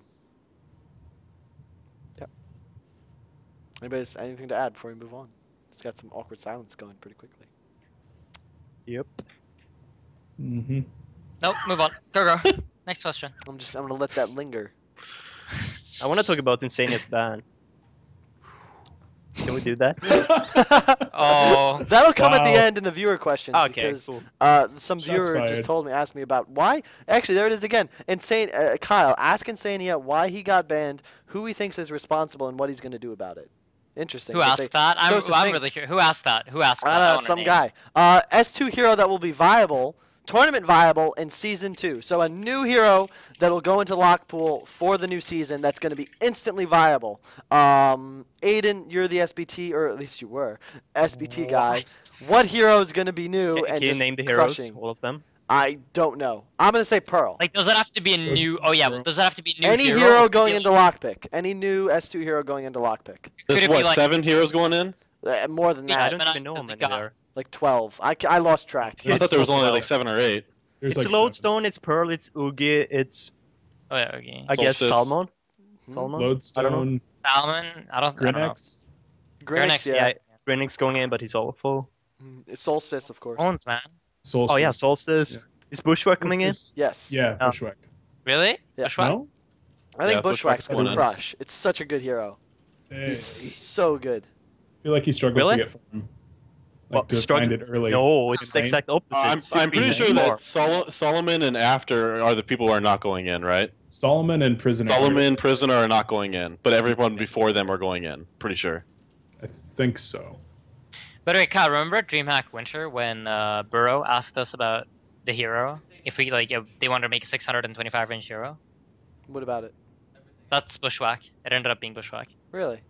Yeah. So it's 625 total with the splash. What? No. They wanted it to be a 625 range hero like Emerald With Wooden. a That was splash? easy to play. No, normal auto attacks. And Okay. then it ended up being this. Yeah. Um, I still think I think he's gonna be great. Like, I think it's such a good hero for the meta as well. He's like Do you really that kind think of mobile carry that can actually do stuff and farm, sort of like MOA. I like it. I think Trent's gonna play the shit out of that hero. It has an ability called sidestep. Like, let's get real. Come on. Oogie, Solstice, Pearl, Grinnex. I think. Bushwhack. Okay, well, Confirmed. Pearl is probably going to be the hero that has the most impact. I think. Oogie. I can't wait for Pearl plus a Grimoire Pearl Soul in Reaper. early game team fights is a joke. Like, it's just stupid. Yeah. And she has displacement, which is like probably the strongest thing like an ability can have, and she has 2 of them. Mm-hmm. So I think Pearl for sure is gonna And be. a Plus purge. the ult. Yeah. Yeah, My the ult lord. is a displacement. That's what I meant. Yeah, Yeah, the ult one of and the Through BKB. bubble. Bubble. defense. Well, it does it through BKB as well. Yes. Yeah, and then Really? then you have the purge. Pearl's heal is fucking retarded. Like, it's so strong. Yeah, It's like an acid slave. And then you have the bubble that purges you. It's like she has everything in support. Yeah. You can Yeah. need.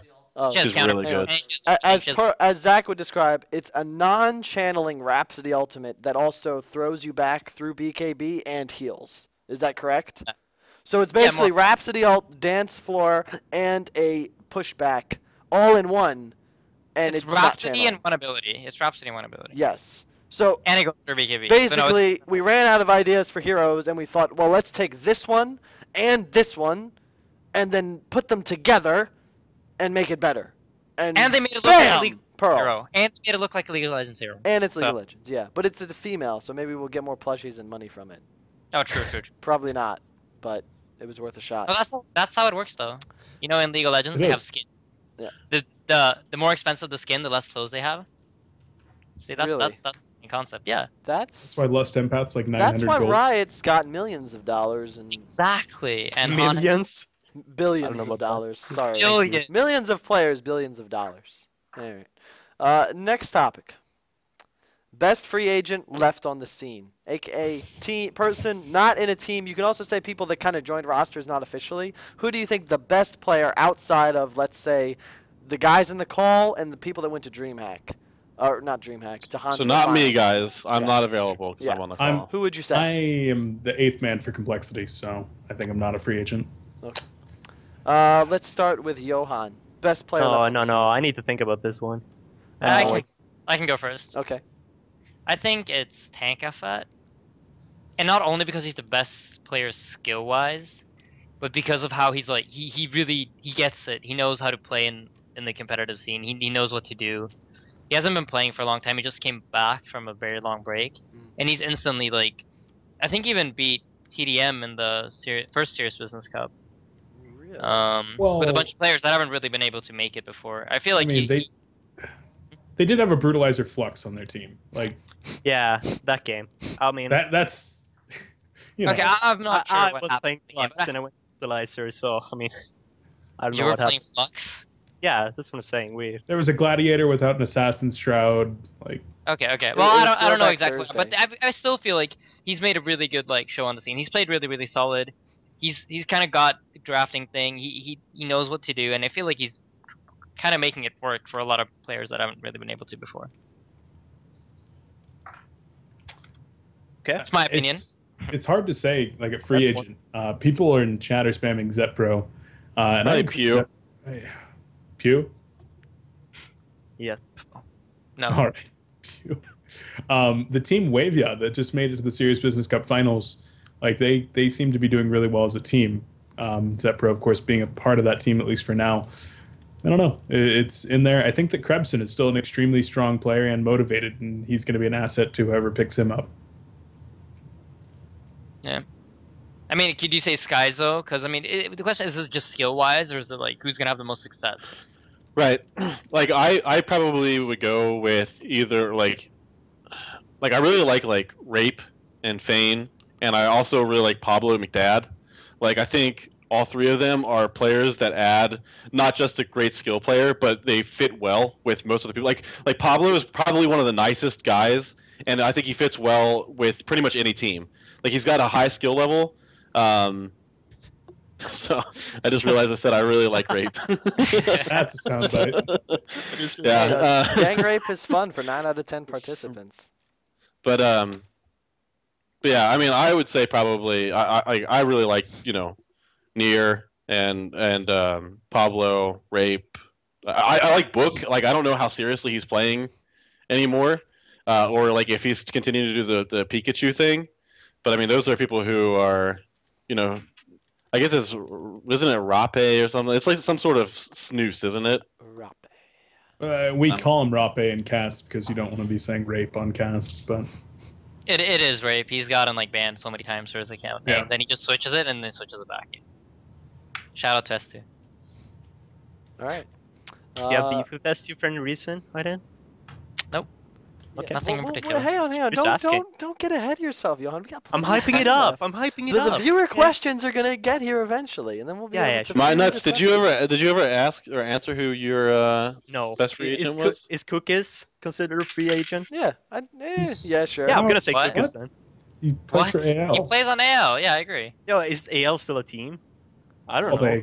Are they not been tagged a up? team? It's just a group of dudes just chilling, playing some Okay, games. but man. I don't know Sponsored that. by a sponsor. I don't know any Beating of the free agents. complexity in finals. Sponsored. I'm gonna say Set Pro then to please the chat. Yeah. Set Pro is I mean- amazing. Yeah, I would agree. Honestly, Mynuts #1. I like Zepro. I think Zepro's got a lot of potential. He trolls a lot, but the guy plays a lot, and he does plays something serious most when he people don't plays. do, which is play heroes that are okay. For example, the Rampage against Tralfmador. Oh my god. Ah, We definitely beautiful. beautiful. Watched that a few times in Vegas. Only Nova one-upped him. Like it was just flawless. I love watching Zepro every once in a while, and I think he's got potential. And when he TMMs, he plays real heroes. Occasionally, obviously Rampage, but he plays heroes he's practicing for tournaments, and I think he's got potential. He used to be Pirat Kook, and he's always been like the level he is now, which is kind of a troll and almost on the pro scene, but not quite. And I think he'll make it there for Hunter Season 2, but alas. I think he could if he wanted to. It's more so like if he wants to put in the effort and actually make a team and stick to it. The last question of this segment is a pretty simple one. Just list your top 5 teams in order right now, starting with Mr. Beef Pot Pie. stayGreen, Trademark, Complexity, Lions, QSQ. Very standard answer. Thank you for that, Beef. Johan. Well, stayGreen, Trademark, Complexity, Lions, and then. You're supposed to have differing opinions, otherwise this is like. Yeah, but I have a different opinion. I don't think QSQ is number 5. I know that, but I don't know who's number 5. Like I have the same opinion. Like you can list the first 4. I think TDM first, SG second. Yeah. Cole third, Lions fourth is pretty much the obvious one. But after who is there a fifth, like a clear 5th team? I mean, I don't know. QSQ played there really are so well many in the roster playoffs. changes as well. I was really I agree. Like you can't say like. I'm just interested. Really, the reason for this question was, I want to see who do you think is going to be better, Trademark or Complexity? That's the big thing for me because you just went through some major roster switches, and that's going to be an interesting. Nothing has gone through. There might be in the future. Yeah, nothing is official. I think there's nothing that's official. It's not official until it's hongossip.blogspot.com. Yeah. Well, everybody knows. One more time. So One many more time. people I did not do have that. Anyway. No, but Kyle. Honestly though, you just wanted this question so you could get listed first for once. Yes, that was the whole reason. We've done this on every podcast I've had. List your top 5 teams. We do it like every month or so. I like making this podcast. I cannot help the fact that if I say list the top 5 teams, that you're going to list mine first. I'm sorry. That's how it is. It's not intentional. I'm not trying to be a douche. This is what I think a podcast should have, because you always want to know who the top 5 is from people who actually know what they're talking about. Real talk. Real talk. Real talk. Like, for example, we all know that Angry Testy isn't in the top 5. So we can stop saying his name in full of yourself, chat. Kyle. I know. Yeah, Kyle. Jesus Christ. Oh That's why I my listed TDM first. I think Thank you, Aydin. I should have listed you as number 5. I should have listed you as number 5, but I didn't. I'm sorry. All right, so thank you very much for that, guys. Are you moving allowed on, to have a team right now, viewer questions coming in now. I've got one really hot, just came in. Insania, we have heard that you have recently been banned from Heroes of New Earth, both removed from the competitor forums, the SPT weekly discussions, as well as all privileges as far as logging in on both in-game and the forums are concerned. What happened, why, and who's to blame? Insania, go. Well, Kyle, my good friend. I suppose I'm the only one to blame, really. Really, that's a really mature thing to say. Please go in depth though. Why are you the one to blame? I don't want to talk about it. Move on. Yeah, come on, talk about it. Hey, give me a notepad file. I'll post it. I have like a fully written rage post that I wrote when I was like, Yeah, and I'll edit it. We'll just. I'll only say probably not a good idea. I mean, see, here's the problem. No, it won't end up good, no matter what. I'll just say, like, but you're IP banned, correct? IP banned. I'm not IP banned. I think I don't know. I just know that I can't log on to anything. Basically, but you're playing through a VPN at the moment. I always play through VPN. I always play through a VPN. So it doesn't really make a big difference. Fuck you, DDoSers. You guys made me do it. But no. Don't say stuff like that, man. That's taken as a challenge. I hope you're using basically a good what happened. VPN. I suppose if you really want the story, it's. Real story. Just give it real quick. Come on. This is a real talk segment of the show. Out with Mr. Freedman here. He wanted to spectate a game, and I was like, sure, you can spectate my game. It's not a big deal. At least so I thought. Until people at S2 got really, really mad and pointed their finger like, no, you can't do that. That's really, really bad. You're gonna suffer severe punishments for this. And basically, yeah, they banned me and removed all my access to the forums and all the. But like you were really invested into Hon. You helped out with the balancing and stuff. Why weren't you given a warning? Like something you've done must have been really, really, really bad, right? I'm not sure, Mynuts. I know what you're trying to get at, but no, I don't know. They thought this was the right thing to do. I mean, I might know something, but I would like to hear it from you in front of 2.4K viewers. I don't know what you're getting at. You could maybe say it yourself. Nah, I'd rather not. Maybe I'll stream later. Why don't you just send it to me and I'll... Long story short, guys. Long story short, I'll give the real version of events because Insania is being a pussy right now. The name of the show is fucking... Like, it was real talk for a while. Okay, go ahead. You tell the real story then. Real story, Insania's playing a scrim. A tournament, rather, ringing for Mynuts. Tournament? No, that was I'm like, hey, man, can I obs? Insania says, sure, just log on my account. I've got staff spectate. I'm like... Okay, sure. Yeah. Insania said it was okay. It's okay. I log on. He gets terminated from the game, and Mynuts is like, wow. So Insania just had someone log on his account. Hey, Sam, is it okay that someone's able to, spectate mid-game? I don't feel comfortable with that. And then Sam's like, I don't know, man. Let me look into it. Who did something like that, man? Who did do something like that, Johan? What I asked Sam was, can I tell if someone staff spectates my game? Like in tournament mode, and Sam said no, and I was like, okay. And then he asked me why I wondered that, and then I said because Kyle just logged into Insania's account to staff spectate, and he looked into it. You can tell in Hon Tour. When you staff spectate into a Hon Tour, it'll always say. Yeah, it wasn't Hon Tour. It was just a regular scrim. It was like. Gotcha. It was a normal scrim. It was nothing it was like. Hon Tour in Vegas, that wasn't hosted on the Hon Tour servers, was it? We just hosted games and joined them, correct? Right. Yeah, so someone could theoretically staff spectate then, right? So you're accusing Swindle of... No, I'm not accusing anyone. I just would like... I would like to know if someone staff spectates. That was my point. Like, I told Sam that I want people... I would like to see if someone joins my game, right? Because that's fair. Because in Hon Tour, if someone joins your game, it says, like, blah blah blah is connected to spectate, right? And that's cool. I'm cool with that. Then I know. But if I can't tell if anyone's in my game watching me, I'm not cool with that at all. But that's not the reason Insania's banned, though, right, Insania? It is the reason I'm banned, as far as I know. What is the real reason then? Because I actually don't know anything outside of this. So you haven't discussed this with anyone at S2 at all? I've not. No. You know what they tell you? I can read maybe.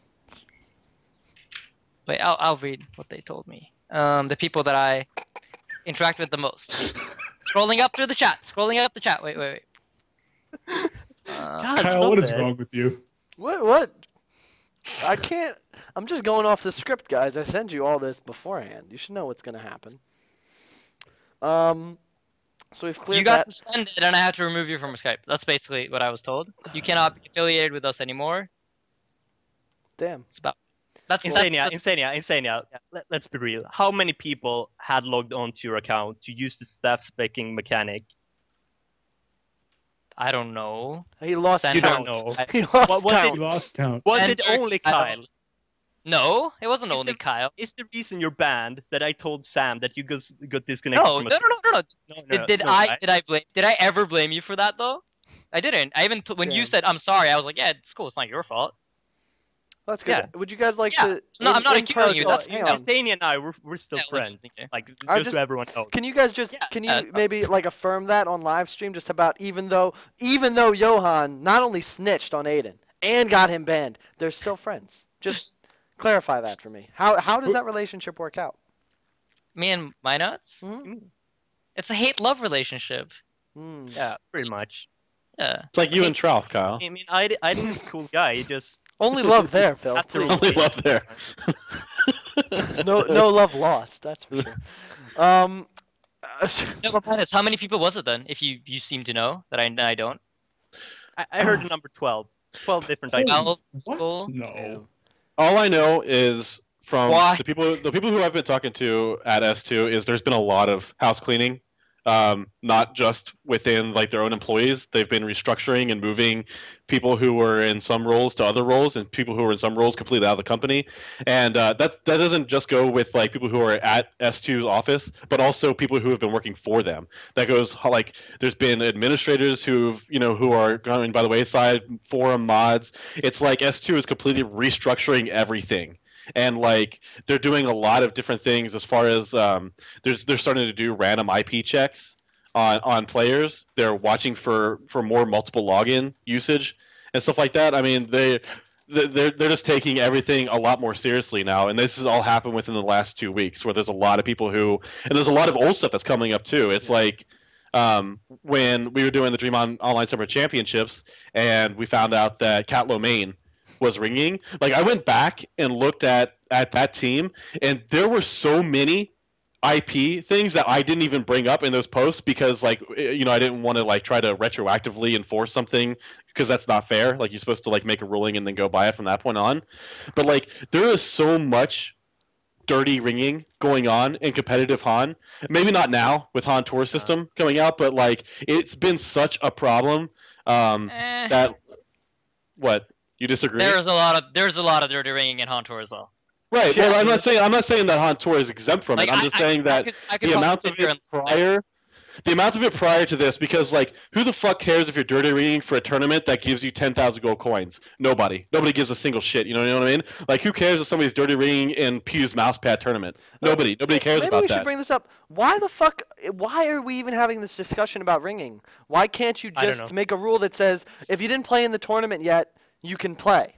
That simple. Dota 2, do they have these issues? No, because instead of having some fucking forfeits or reschedules, they just stand in, player X. You play the fucking match. How is it ever going to be better to use a ringer over a member of your team's roster? Well, seriously. I mean, that's debatable. Real like talk. there's no factual like empirical evidence to prove whether or not like that's an actual like sustainable fact that you're just talking about. Because like if I'm fucking Insania's team and it's like I got the leftovers of the good players from the Han scene, from competitive Han scene, and suddenly like Haxerin decides he doesn't want to play with Complexity or XTDM or whoever he ends up playing with later on, and like Haxerin is by default a better last hitter and probably more sound player than whoever Insania is going to have. Well, maybe not because he's got Noob G, but like in that kind of situation, like a better role player is going to be a better role player. Like you don't have to have somebody who – it's not like you're replacing a drafter or, a support player or a jungler, somebody who is – well, actually, even junglers are role play. But, I mean, so that's definitely an arguable point. But I only have a problem with new players coming in. Like if you haven't played in a tournament and you want to play with a team, by all means, you know what I mean? Come play with a team. What I have a problem with is when, like, player X leaves their team during Cycle 6 of Han Tour Season 1 and decides they want to form a new team in Han Tour Cycle 7, and then they get, you know what I mean, like, they get to just join whatever team they want, or Dirty Ring for that team. You know what I'm saying, though? Like, if you haven't played for another team, then do whatever you want. Okay. Thank you for your response, Phil. I appreciate that. You just got filled in. You just got filled in, bitch. Bam. That should be a segment. Mynuts. It's already somebody else's segment. Real quick, before we get into that, What, calm down. Insania, calm down. That's the information. Insania, Aydin, calm down. Fuck you, Kyle. That's not even funny anymore. Look, I think Aydin's punishment was a bit harsh. He's done a lot for the community. Yeah, seriously, Aydin's done way more than yo. That to me is mind-boggling. Me? Why would I? People get away with so much shit in Han. Pew is still allowed to post on the forums. Okay. Well, Pew's on his 27th account. Aydin's mentally handicapped. Like, been doing so much for us. Like, you guys don't know how much Aydin does for S2. He's dealt with SBT. And SBT, let me describe them to you, okay? The ego of a pro player with the skill of a just, I'm not going to describe what their skills like. A lamppost? A lamppost, there you go. Yours, Kyle? Not even. It's bigger. No, seriously, Mynuts. Their ego is bigger than Kyle. Yeah. Amon-Ra, if you pick Wild Soul, the other team gets Amon-Ra, you're outdrafted. That kind of level. And I can't put up with that. Aydin can, and now we don't have someone like that. So now it's just going to be SBT at the mercy of S2. We'll see how that turns out, but I think that S2 should reconsider because I like having Aydin in the call groups, and I was considering like boycotting them, but then I was like, well, I really won't miss Aydin all that much, so I probably won't. But I mean, we will miss you. Good decision. You've grown up some, Swindle. It's basically just going to be you, Kyle, in that group now. Basically. It's going to be you and Aaron fighting from start to finish. It's going to be Dog Kaiser. Look, I understand your point of view, but listen to me, please. We need counterwords back. I know people are going to get the pull, but please. And then 6 months later, you actually made a good argument about the counterwords, but you do a lot of time waste as well. Real quick, we're going to take viewer questions now for like another 10-15 minutes, but to get us going while I find the good ones, there's this guy, his name came up earlier. Scott Valencia. Who is he, and why does he work for S2? Phil, you have anything to say on this? Phil? Well, he's been at the company for a while. I mean, he was there when I was there. The first time, so I came up in the eSports scene in America back when CPL was still around, and it competed at CPL in winter of 2002. So like, I as a Cal player and somebody who is, kind of involved in the scene back then as a player, I knew Scott Valencia was. I watched all the drama go down as it was kind of happening. My first reintroduction to Scott Valencia was during DYA when Breaky and Toby Wan went over to the cast. I couldn't go because my daughter was like about 2 weeks away from being born, and I didn't want to take the chance. So anyway, but Breaky sends me this email from the airport, like, dude, you'll never believe who's here. Valencia, and I was like, you gotta be fucking kidding me. So anyway, I didn't hear anything about him, or I didn't hear anything from him for a while, and then around the Han anniversary in 2012, so this is in May, and around April, I guess, late April, early May, he actually came to the office and sat down with me, and I explained to him how Han Tour was going to work and what the whole thing was for that. But as far as esports, he never had any impact. He never had any influence into esports whatsoever. His main goal was always business development with regional partners. But out of curiosity, I mean, again, I don't really know what I'm talking about. So I think this makes me one of the more qualified people here to speak about this. But why would you hire someone with such an incredibly negative past, well documented? I mean, I don't know. I don't really know what I'm talking about, so I'm just going to stop.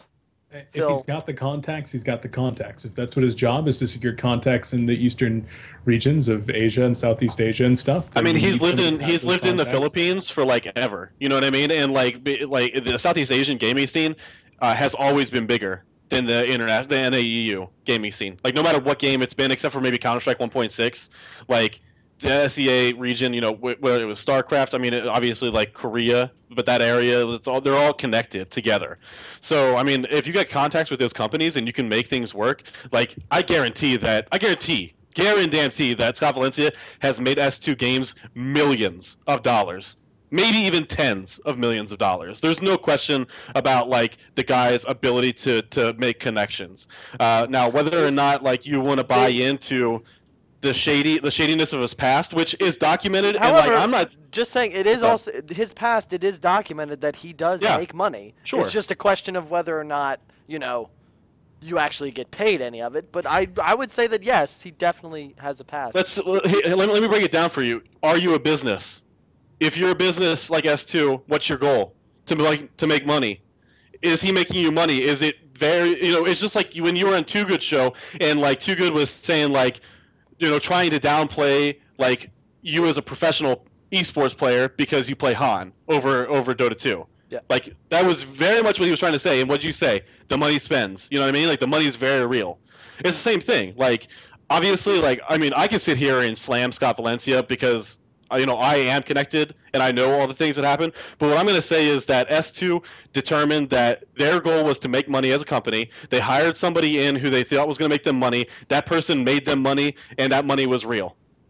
So at that point, if you're S2, like why don't you have the, you know what I mean? Like why aren't you going to like stick your neck out and say like, all right, come on and be part of the main team.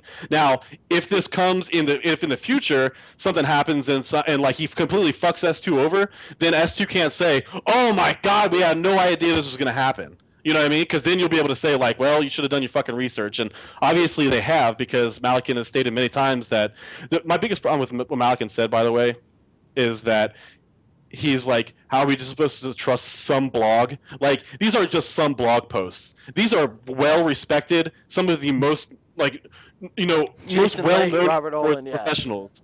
Most well-known esports professionals in the world. Like, Robert Olin, DreamHack is probably the single most profitable esports venue in existence of all time. They make more money than any other esport venue. Anywhere.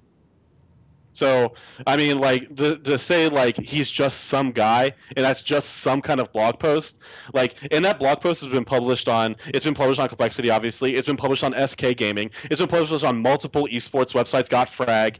Like, these are all resources that are extremely reputable.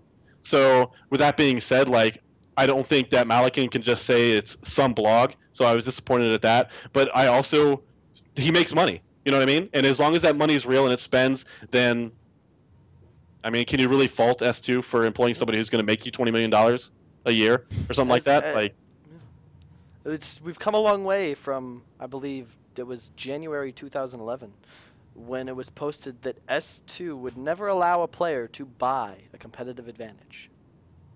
I'm glad they have stuck to that promise. Shout out to Gluttony Devourer.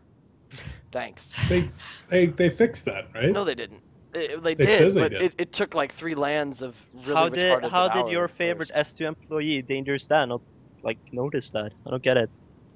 Who, me? That's not. No. Beef. Phil and Beef. Are you gonna defend Dan on this one? I mean, I don't think that's Dan's job. That's not a bug. That was just a change in everything animation that's released. Oh. Oh, they just like check for bugs. Was that his old job?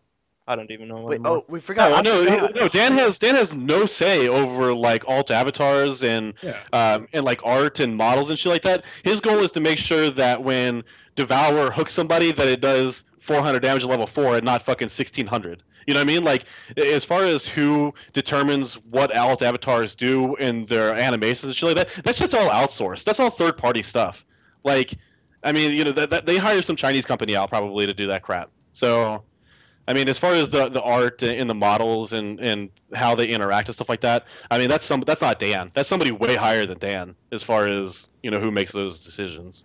All right. I forgot we have to add in one more topic. I totally forgot. It's talk about Orange Esports. Now, there's 2 reasons I'm bringing them up. I forgot totally about them. I apologize. But two things. One, they're picking up a new mid player. I'm sure his name will be picked up in the chat. He's like really well known as being a really strong solo player in like the TMM scene.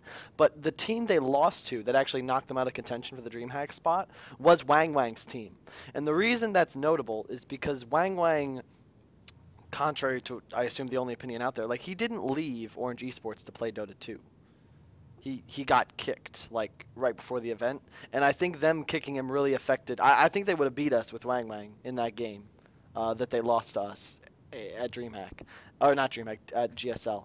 So, in essence, the story here is Orange Esports kicks out Wang Wang so that Kiddo can play with his brother, which was Nick Ox. It was a 6-man roster. Obviously, the two brothers were a package, so they forced Wang Wang out to get Nick Ox to play with them. And now Wang Wang's made his own team, and he'll probably be at DreamHack, whereas Orange Esports won't. So I got to give a big shout out to Wang Wang. I think you're kicking ass, man, because it takes a big dude to get kicked and just not go to the LAN final you've been practicing for, and then instantly right back on your feet. He's making another team. He's sticking with Han. I'm glad to see him here because he didn't go to Dota 2 either. I think he might have got kicked from that team too. So sorry, buddy. Shout out to Insania. Glad you're still here. Wow. Except Insania's not playing for any team now. You can't log into the client. You can't. You DreamHack. Yeah. Fine. Just a couple viewer questions before we end the show and give you guys your time. Peter Pan Dam should be the drafter for Complexity. Just give me a thumbs up or a thumbs down. Oh, you can't see mine, but it's up. No, up. He's at least creative. Beef, what is that? Beef, you gotta do one of these, man. I get the suspense, it was going sideways.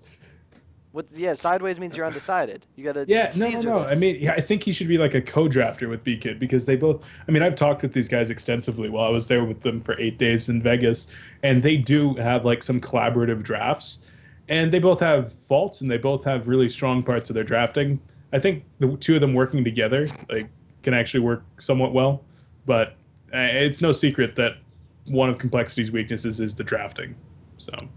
Another viewer question made me giggle, so I'll ask you guys. What would you rather watch? Testy playing Arachna mid or Paint Dry?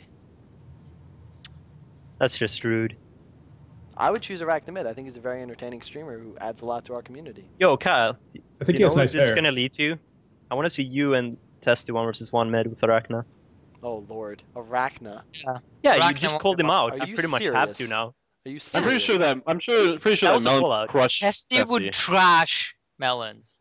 No way. Yeah, I think so as well. Testy is crazy good compared to... Dude, what has Kyle ever won? I will accept all 1v1 challenges from anybody. But not Arachna. Are you serious? Kyle, right now, Parasite. First level 6. What? That's the jungle. Why don't we go on typeracer.com and see who's got the most words per minute? Oh yeah. That'll really settle the score. Yeah, let's go. Anyway. I just saw a viewer question asking if I was ever going to get a permanent co-caster. Probably not, because Insania ruined that for me. I'm not even allowed to have co-casters anymore because they don't trust my co-casters and I don't get to request access for people anymore. Really? Yeah, thanks, Insania. Well, let's give... Good job, Insania. Ruining the only other fucking caster we've got in the scene. Thanks. GG. Shout out to Mangy, though. Might be new SG guys. We gotta talk. But, yeah. So, good job once again to Insania. Honestly, we've been here for like 2.5 hours. I think we've definitely said and done enough. You guys get 30 seconds apiece. Give your final thoughts, closing words, what have you. Aydin, or Arya, you go first. Anything you'd like to say, shout outs, etc. Floor is yours. I mean, I feel like we've covered most of the things, so, I don't know. Shout out to Mynuts, and wish him the best of luck at DreamHack Summer. Yeah. I would also like to make a shout out to Mynuts, and also Bang Bang Crew and Haxern, who's not a part of my team, of course, but he's an amazing guy. X is awesome. Alright, good to know. Beef, your turn. Of course, to the Complexity Gaming organization and all of our sponsors, Sound Blaster, Newegg, Origin, PNY, Twitch, and QPad. Without their support, wouldn't be around to have podcasts with you guys and stuff because I'd be having to work a job But other than that, make sure to look out for the Complexity in Vegas documentary that's going to be coming out. I think we're about halfway through post-production on that, so hopefully less than a week away on that. And also have analysis videos for the Han Tour Finals, as well as the basketball video that'll be coming out very, very soon. I cannot wait to see that, by the way. I'm just waiting on approval to make sure that we can release that, and then it will be up. Okay. Phil the Thrill. Shout out to stayGreen and of course all of our sponsors. Bang Bang Crew, Hurley Milk Fat, Boobs, Danes, and Shit Kids. Specifically to Mynuts and Fitski, Pablo, Liv, and obviously the rest of the people who enjoy the podcast. Forgot Style's sister. Shout out to Style's sister, who I haven't talked to since the day I gave her a shout out. And to Twitch TV for IP banning my my home address, and I've got to stream from here. Which, by the way, I will start streaming again relatively soon. What? Wait, I feel like there's a story there. Your IP got banned from Twitch. Was that when you were dating? Why is everyone getting banned? Does this have something to do with Style's sister? No, no, no. I got IP banned from Twitch for streaming non-game related material and copyrighted material. Apparently, New Line Cinema is still concerned about making money off of Mortal Kombat 2 and Three Ninjas. It's Three Ninjas, so I mean, I want to give a shout out to New Line Cinema for those two excellent fucking movies. And yeah, I mean, how many viewers did you have? Like 15? No, I had like 300. Oh, okay. Oh, that's actually more significant. Hey, they're good movies. Dude, I mean, my cooking sessions actually draw a very, very good amount of viewers. I'm probably gonna switch to the Team Stay Green website, and Zach will have some stuff on there too, and Chetsy. We're gonna have some cooking. For cooking. Yeah. Right. I didn't even realize you could do that, but that'd be sick, Phil. I'll also be moving the Han Gossip blog to the Team Stay Green website when it's ready. So it'll continue to be. Wait, and I guess it's my turn now to give my final words. So, I would happily like to announce that not only is my lockpick guide finally finished and available, but you can actually go view it on teamstaygreen.com, which is not 100% live, but it has launched. We were trying to rush it and get everything completed for you guys today so that I could end the podcast and tell you guys to all go to teamstaygreen.com. But we're not quite ready, and I didn't want to pull, an S2. So we decided to hold it back a little bit. If you guys go check out teamstaygreen.com, thanks Mynuts for... Okay, he just ruined all the cameras. But teamstaygreen.com, if you check it out, the guide's live. There's a countdown for when the whole website will actually be live. And you can see that there. It's pretty cool. teamstaygreen.com.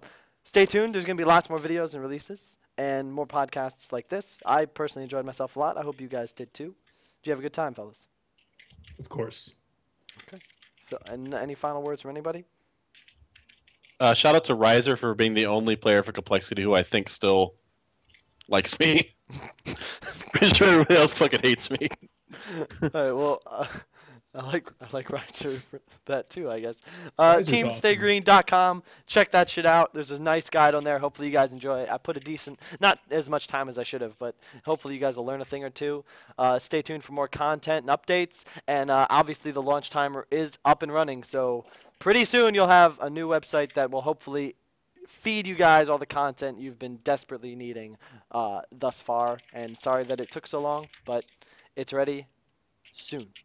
But in the meantime, thank you guys for viewing. I appreciate that very much. This was the first edition of the new Stay Green podcast. Hopefully you enjoyed.